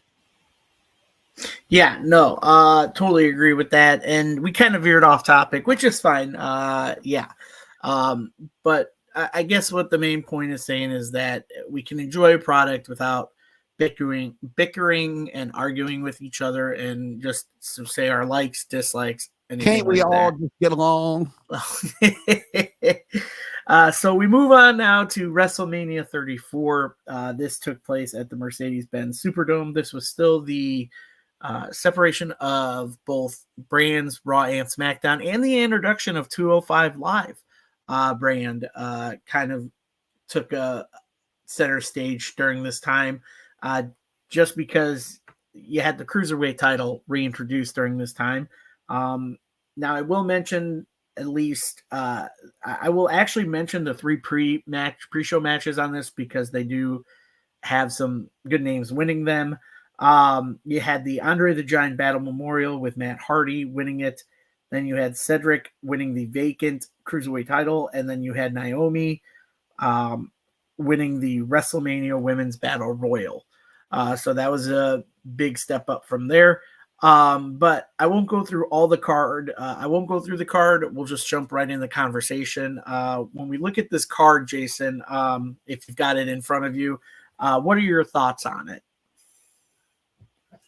Not a lot, to be quite honest with you. I didn't even remember looking at the card. I remember Shane McMahon helping out Daniel Bryan with Kevin and Sammy, but until I looked at it, I didn't remember it. Nia versus Alexa Bliss. I mean, that's what else do you do there? I mean, I like believability. Is what I like. So again, what else you do with that? The Braun Strowman Nicholas thing, was it cute for a kid? Sure. But to defeat your tag team champions, who I thought the Bar was very underrated. I always enjoyed their work. I don't know. There's a lot of this stuff that just shook my head. I was very surprised that Brock Lesnar defeated Roman Reigns. I thought they were trying to push Roman. The build up to this one that I honestly remember the most was John Cena challenging The Undertaker. Because we had not seen Taker since last year when he put his hat and his gloves in the ring. And you had never really seen Undertaker referred to as a person before. It was always dead man this, dead man that. And they always treated the character with so much respect.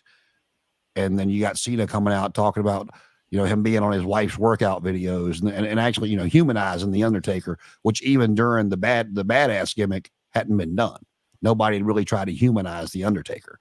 And so, the build up for that and Cena being in the stands and, saying he was either going to be there as a fan or as a participant, and then him being in the stands and somebody coming out there and getting him, telling him Taker was there. And then, I forgot what move Cena hit Taker with, but he was going, I want to say he was going to do the 5-knuckle shuffle and Taker set right up. And, Cena's facial expression was great. This is actually, a 2-minute match, but this is like one of my favorite Cena matches, not because he got squashed, but just, his facial expression, the way they did it.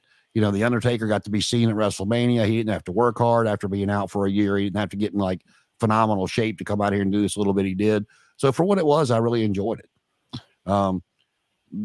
You look at the Usos and the New Day, two of the top tag teams over the past 10, 12 years WWE's had, but here you got, Brody Lee and Eric Rowan. And again, back to believability. Them guys were not going to beat these two big monsters. They just wasn't going to do it. So that I enjoyed. Jinder Mahal here winning your United States title. This one surprised me a little bit in a way, and it didn't. I was never a fan of Goldberg's undefeated streak. What I heard over the years was the reason that they had Charlotte defeat Asuka was to just get the streak out of the way and then move her forward on the main roster. And if that's what the case was, then I fully agree with it. Because again, what do you do with somebody that's undefeated? You have to start taking that into consideration when you're trying to book it. And so they got it out of the way. She didn't lose to nobody. They had a very good match, and Asuka even wound up tapping out. But to me, a very good match. I go back up to one. You go back to all the great matches that AJ Styles and Shinsuke had in New Japan. And a buddy of mine came over to watch Mania that night, and all I could do was talk about how good Shinsuke was. This match was horrible.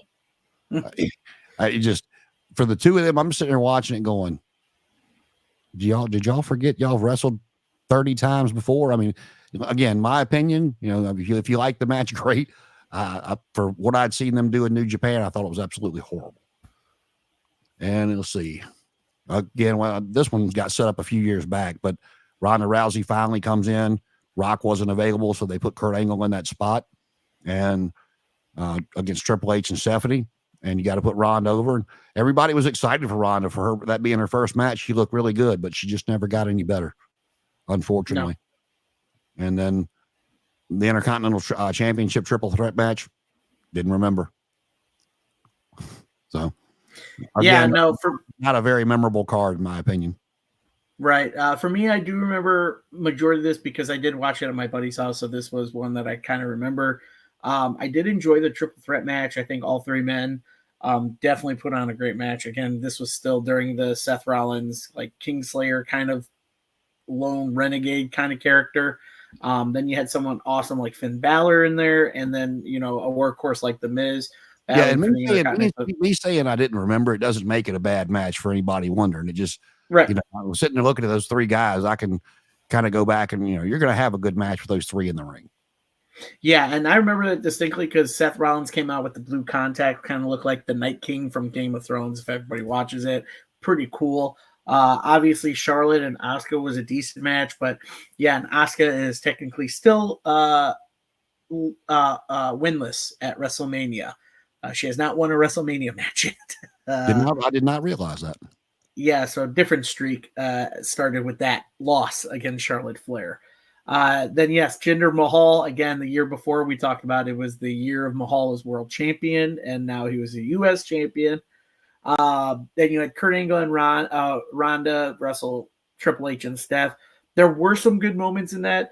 Ronda did come out looking really well in her debut match. Obviously, doing the punches in the corner to Triple H and then putting him in the armbar and all that stuff. Kind of showing that, hey, I can wrestle you too. But yeah, no, it was a cool debut, and like you said, yeah, nothing really came about with Ronda after that. Then yes, you had Brody Lee and Eric Rowan win the tag titles. I think that was a good call. It was a nice little change, obviously, because you kept seeing New Day and the Usos as champions going back and forth with the titles.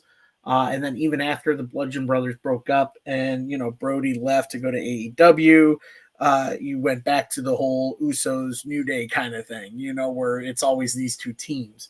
Undertaker Cena, that I thoroughly enjoyed the build up to because, like you said, it was Cena going, I don't have a WrestleMania match. I should have a WrestleMania match. I'm John Cena. I should have a match. But if I don't, it's cool. I'll just go and watch and support everybody. And then obviously you thought it was, Undertaker, and then it's Elias. So Elias comes out. And yes, the moment of John Cena walking up and the lights go out, and you see the hat and the gloves in the ring, and then they're gone. But the moment you're talking about where he's doing the 5-knuckle shuffle, it's like he hits the rope, he looks, he sits up, and Cena kind of does like the foot pedal back and falls backwards, like it stops him right in the tracks.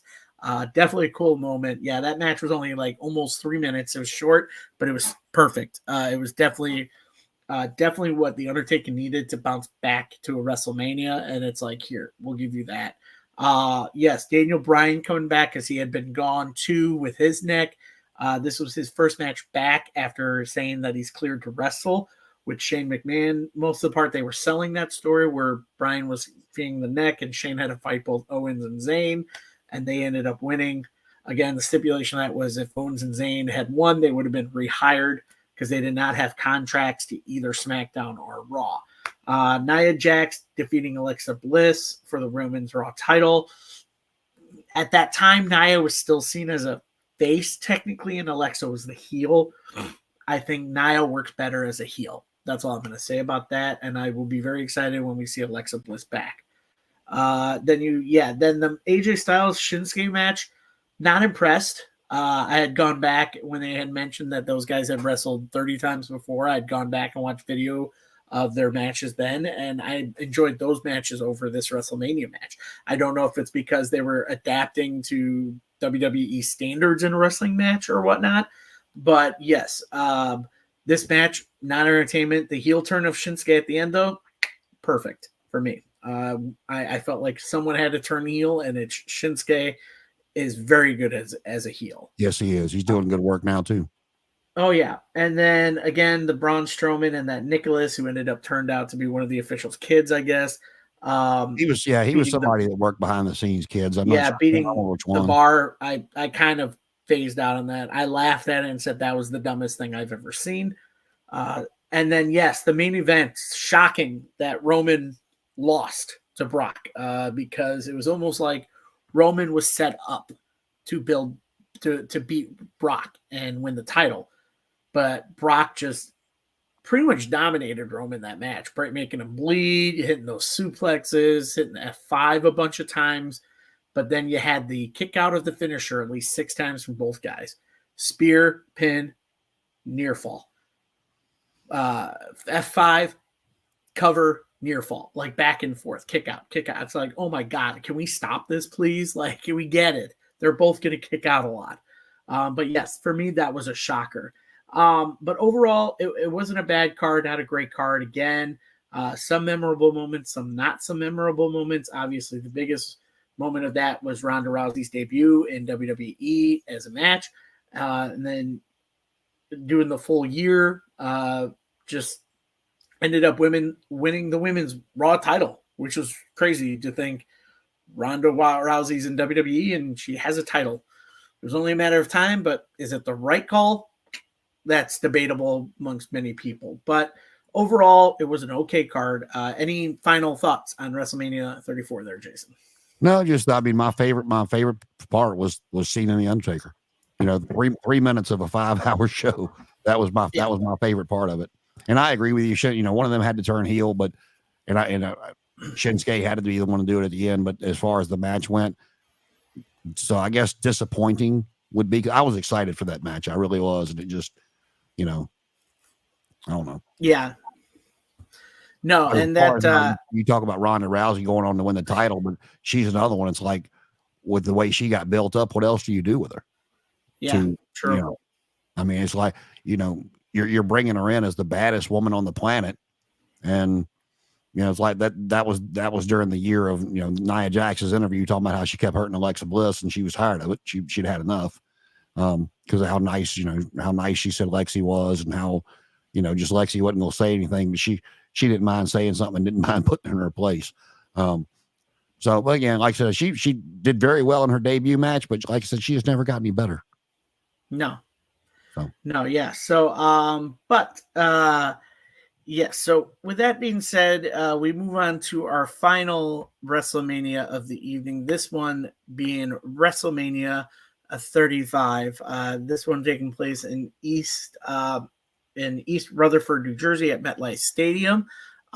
This card, very interesting one. Also, the first one since 2000 not to feature The Undertaker, which was very weird to see that. This was another card that I actually watched all the way through.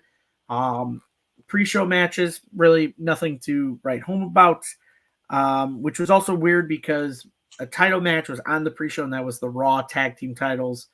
That was Kurt Hawkins and Zack Ryder. That was when they beat the Revival.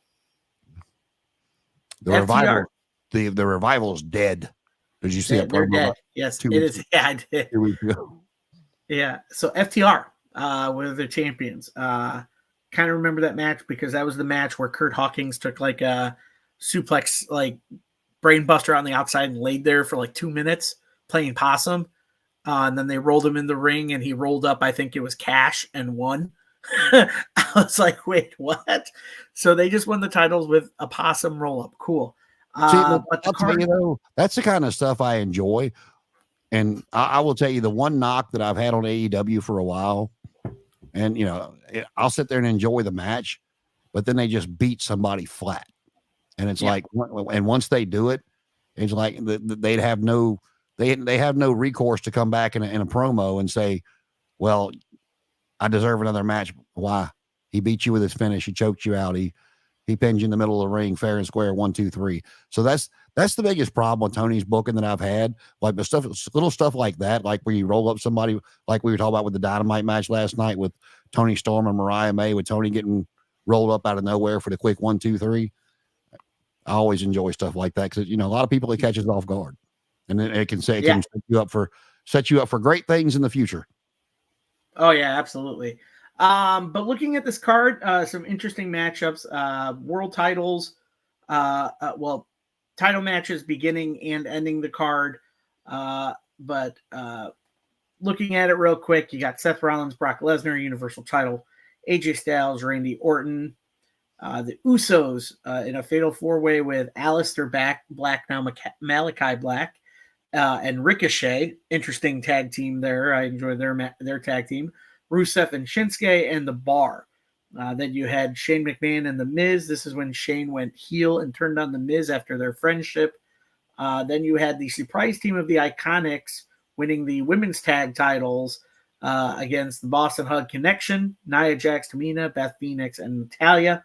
Then you had Kofi Kingston winning his only WWE title in WWE, wrestling Daniel Bryan. Samoa Joe at the time as the U.S. champion, wrestling a quick match against Rey Mysterio for the U.S. title. Roman Reigns beating Drew McIntyre. Triple H wrestling Batista in a no-holds-barred match. Baron Corbin retiring Kurt Angle. This was a Kurt Angle's retirement match. Then you had the return of the Demon Finn Balor wrestle Bobby Lashley for the Intercontinental title.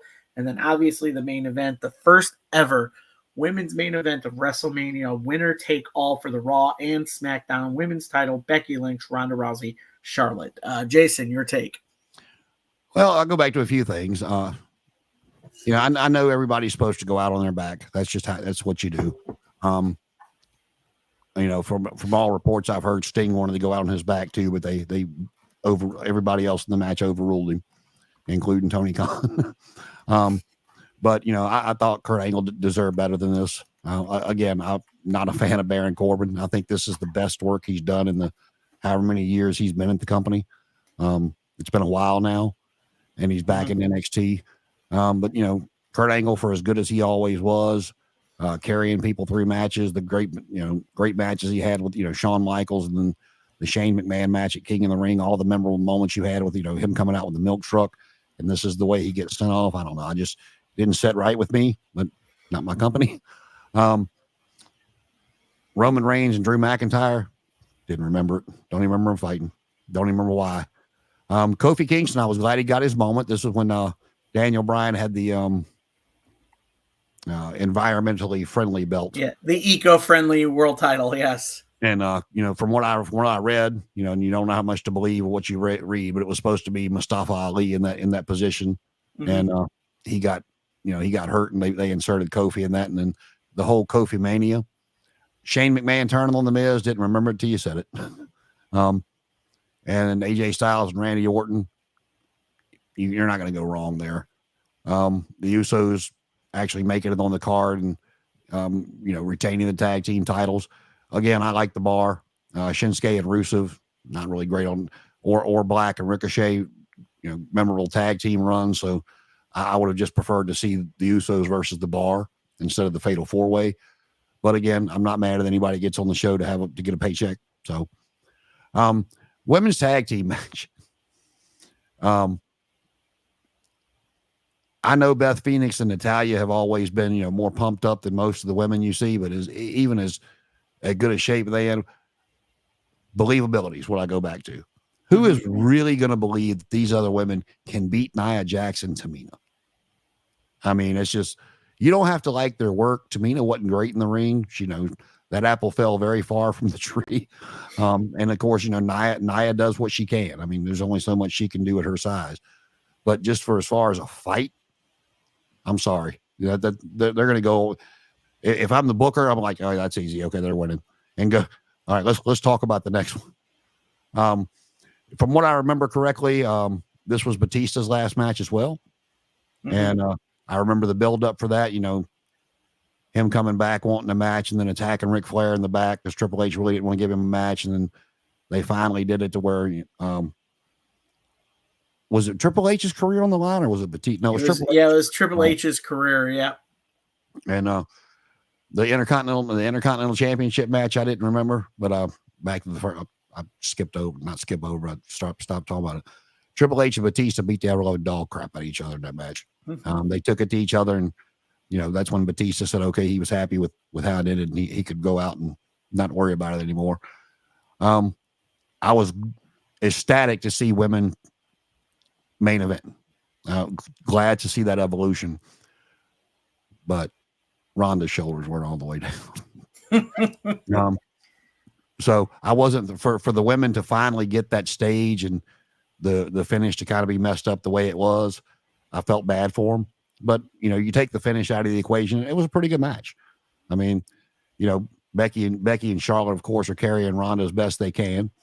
and Ronda's trying to keep her gimmick going, you know, being the baddest woman on the planet. So they let her get her stuff in. She had both of them in some submission moves. The other one had to break up.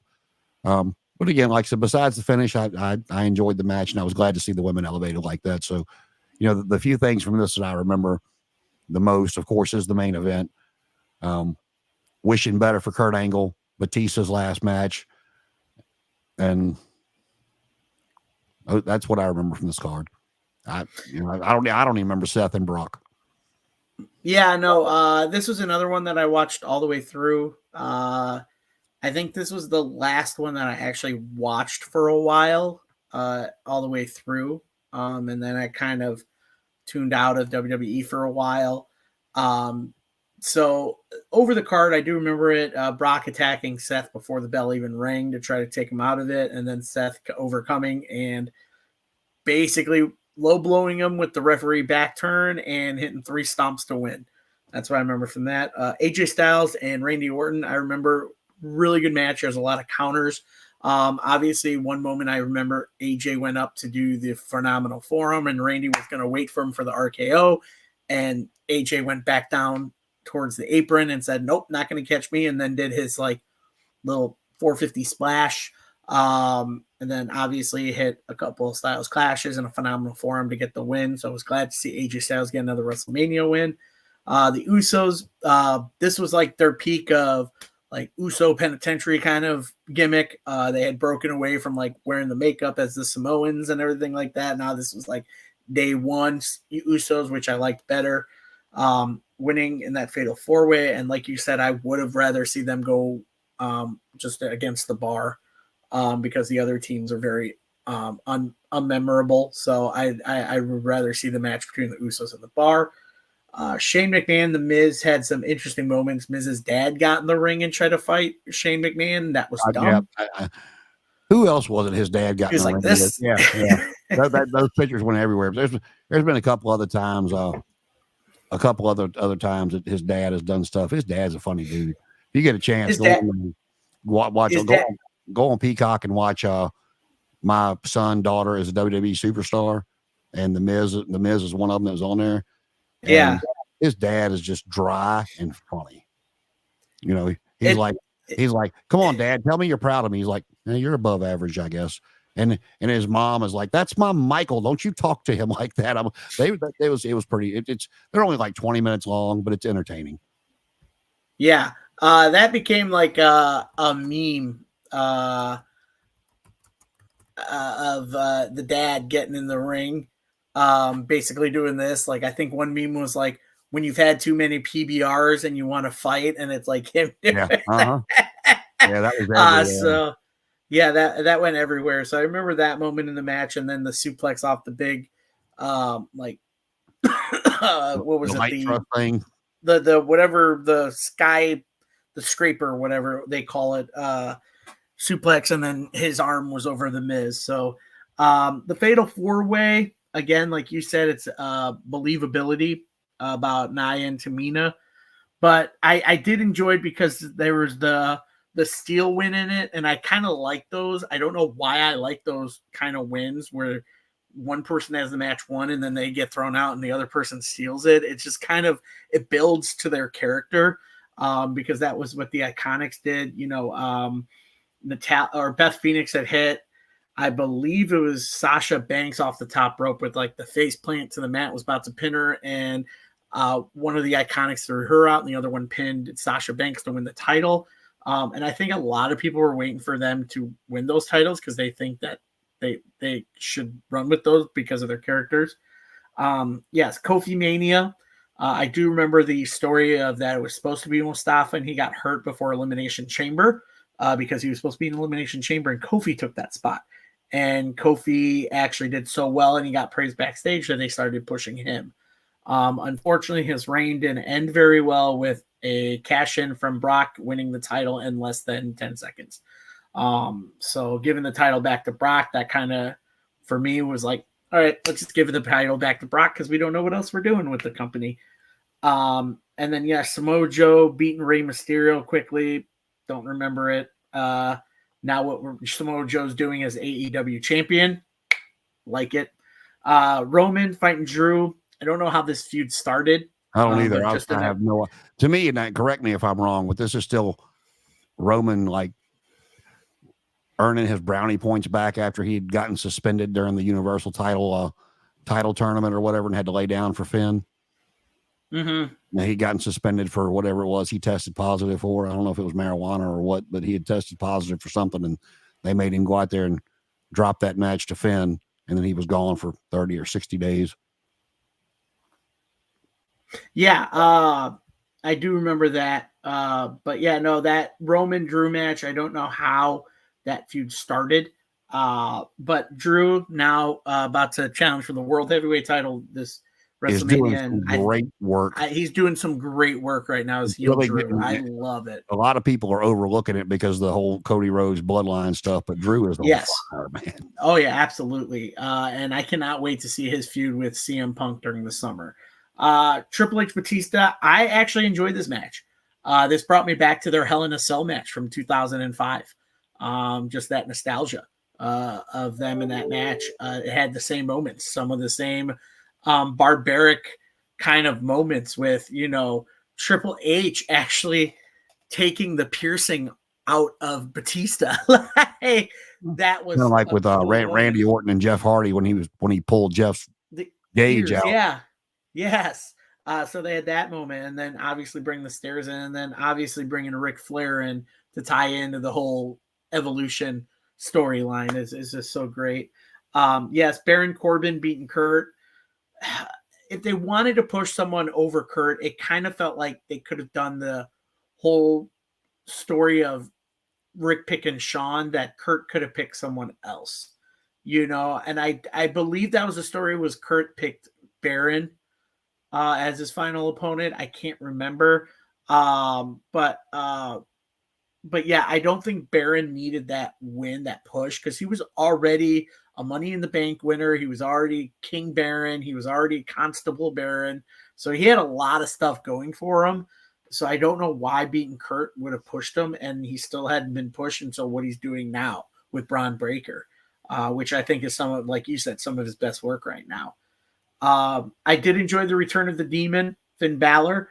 I believe the Demon character for Finn Balor has only one loss, and that was against, you're right, it is two. One is Edge at the Hell in a Cell, and the other one's Roman. Roman, thank you. Roman Reigns, yes, when the ring kind of broke. I don't know. He went out for the coup de grace, and the top rope broke for whatever they're trying to do with that. Yeah, and that was a quick match. He beat Bobby Lashley in like 4 minutes. But and I would have thought it went longer with Bobby. But yes, the women's main event obviously was a cool moment for women's wrestling, kind of that revolution of, hey, women are main eventing WrestleMania now. So I think that was a really cool moment. And yeah, the end was kind of fluky with the shoulders coming up. But at the end, it was cool because everyone was so behind Becky, the man character, for so long. They wanted to see her come out on top, and they did. And then you had Becky 2 belts for a while.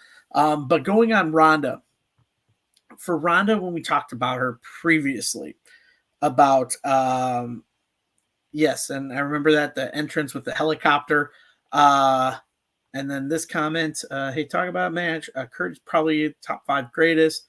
Last match losing to Corbin, just not as good send off to Angle. That's what Jason was saying.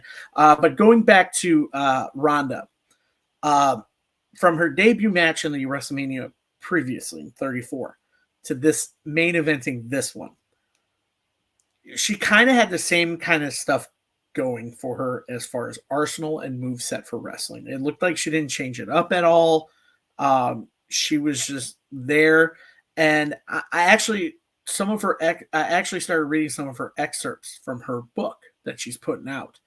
And some of it had been mentioned in some sites as well. Apparently, she never wants to go back. She had a terrible experience at WWE. She just said it felt like it was a shit show, to her words. She thought it was going to be something fun because she's been a fan, but I guess from her experience, she didn't have fun. 2 names she actually brought up that she disliked the most was Bruce Pritchard and John Laurinaitis. that were two names that she brought up that said they can basically go F themselves. That she did not have a great experience working with either of those gentlemen. So I can kind of see where she's coming from, but also it's kind of like you also didn't adapt. Someone like a Logan Paul who's adapting, and actually changing stuff up and able to do stuff in the ring and with the company. He's adapting. With Ronda, it seems like she was just there for the paycheck. And Yeah, so she never seemed like she was emotionally involved. exactly. Obviously, she was trying to be a fan favorite, and then that match with Charlotte happened where she was supposed to actually wrestle Becky, and it never happened. And Charlotte was getting cheered and not Ronda. And then, she beat Ronda with the kendo stick, and everyone was like, "Thank you, Charlotte." And like they were booing Ronda as she was walking away. I think that's when it clicked. It's like, well, she should just go heel. But even as a heel, she acted like she didn't care. And so I'm not surprised that she doesn't want to go back to WWE.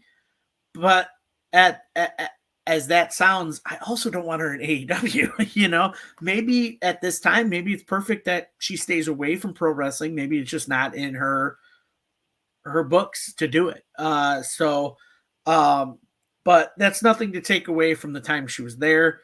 She did do her best. She did put on a decent main event with Charlotte and Becky, obviously. And honestly, I can't remember much more from WrestleMania 35 other than that main event, and then the what was the other moment I remember from 35? I believe it was just the Shane McMahon fighting Miz's dad. Those were like the two moments I kind of remember. And then the Batista Triple H match.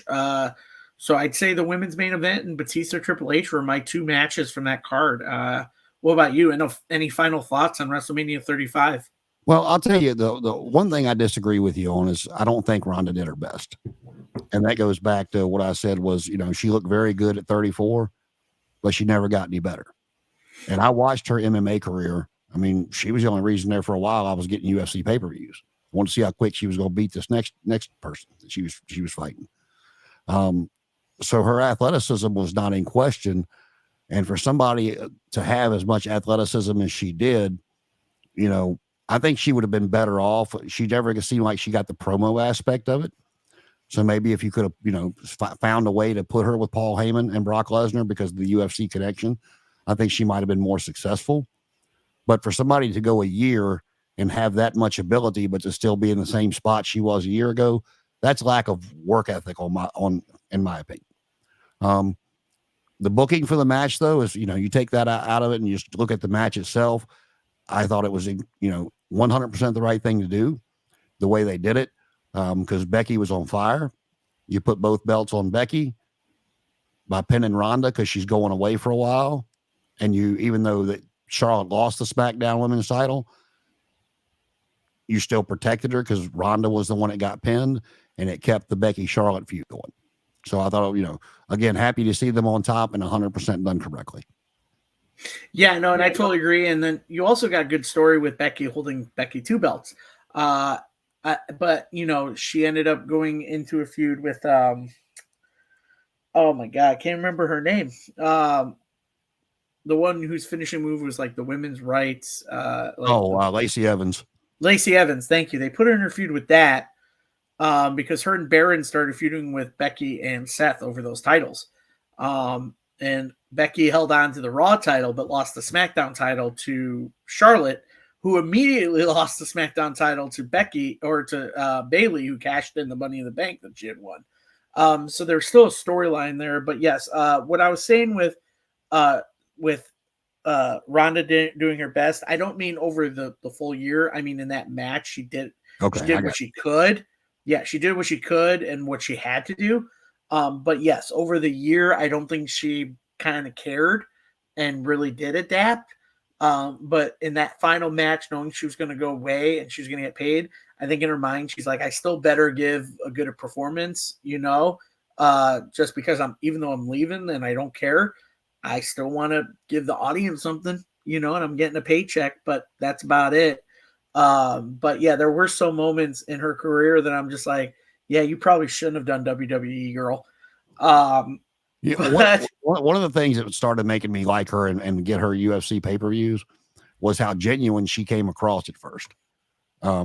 She was on a radio show talking to somebody. This has been years ago. It was before, she was like probably, 2-0, 3-0, something like that in UFC. And the guy interviewing her, they were talking about different things. And they asked her, they're like, all the men we talk to have like pre-fight routines they like to do. What do you like to do? And she giggles. She goes, I don't think I can say that on air. And he's like, this is my show, baby. Say whatever you want to. She's like, you sure? He was like, yeah. She goes, well, I like to have as much sex as possible and release all the endorphins I can before I go out there. I was like, oh, I like you already. and but she was just so cute the way she said it, kind of giggling and coming across as, can I really say this on the radio? And yeah, so, and she was dominant in UFC for a while. And until she met the bottom end of Holly Holmes's foot. Yep.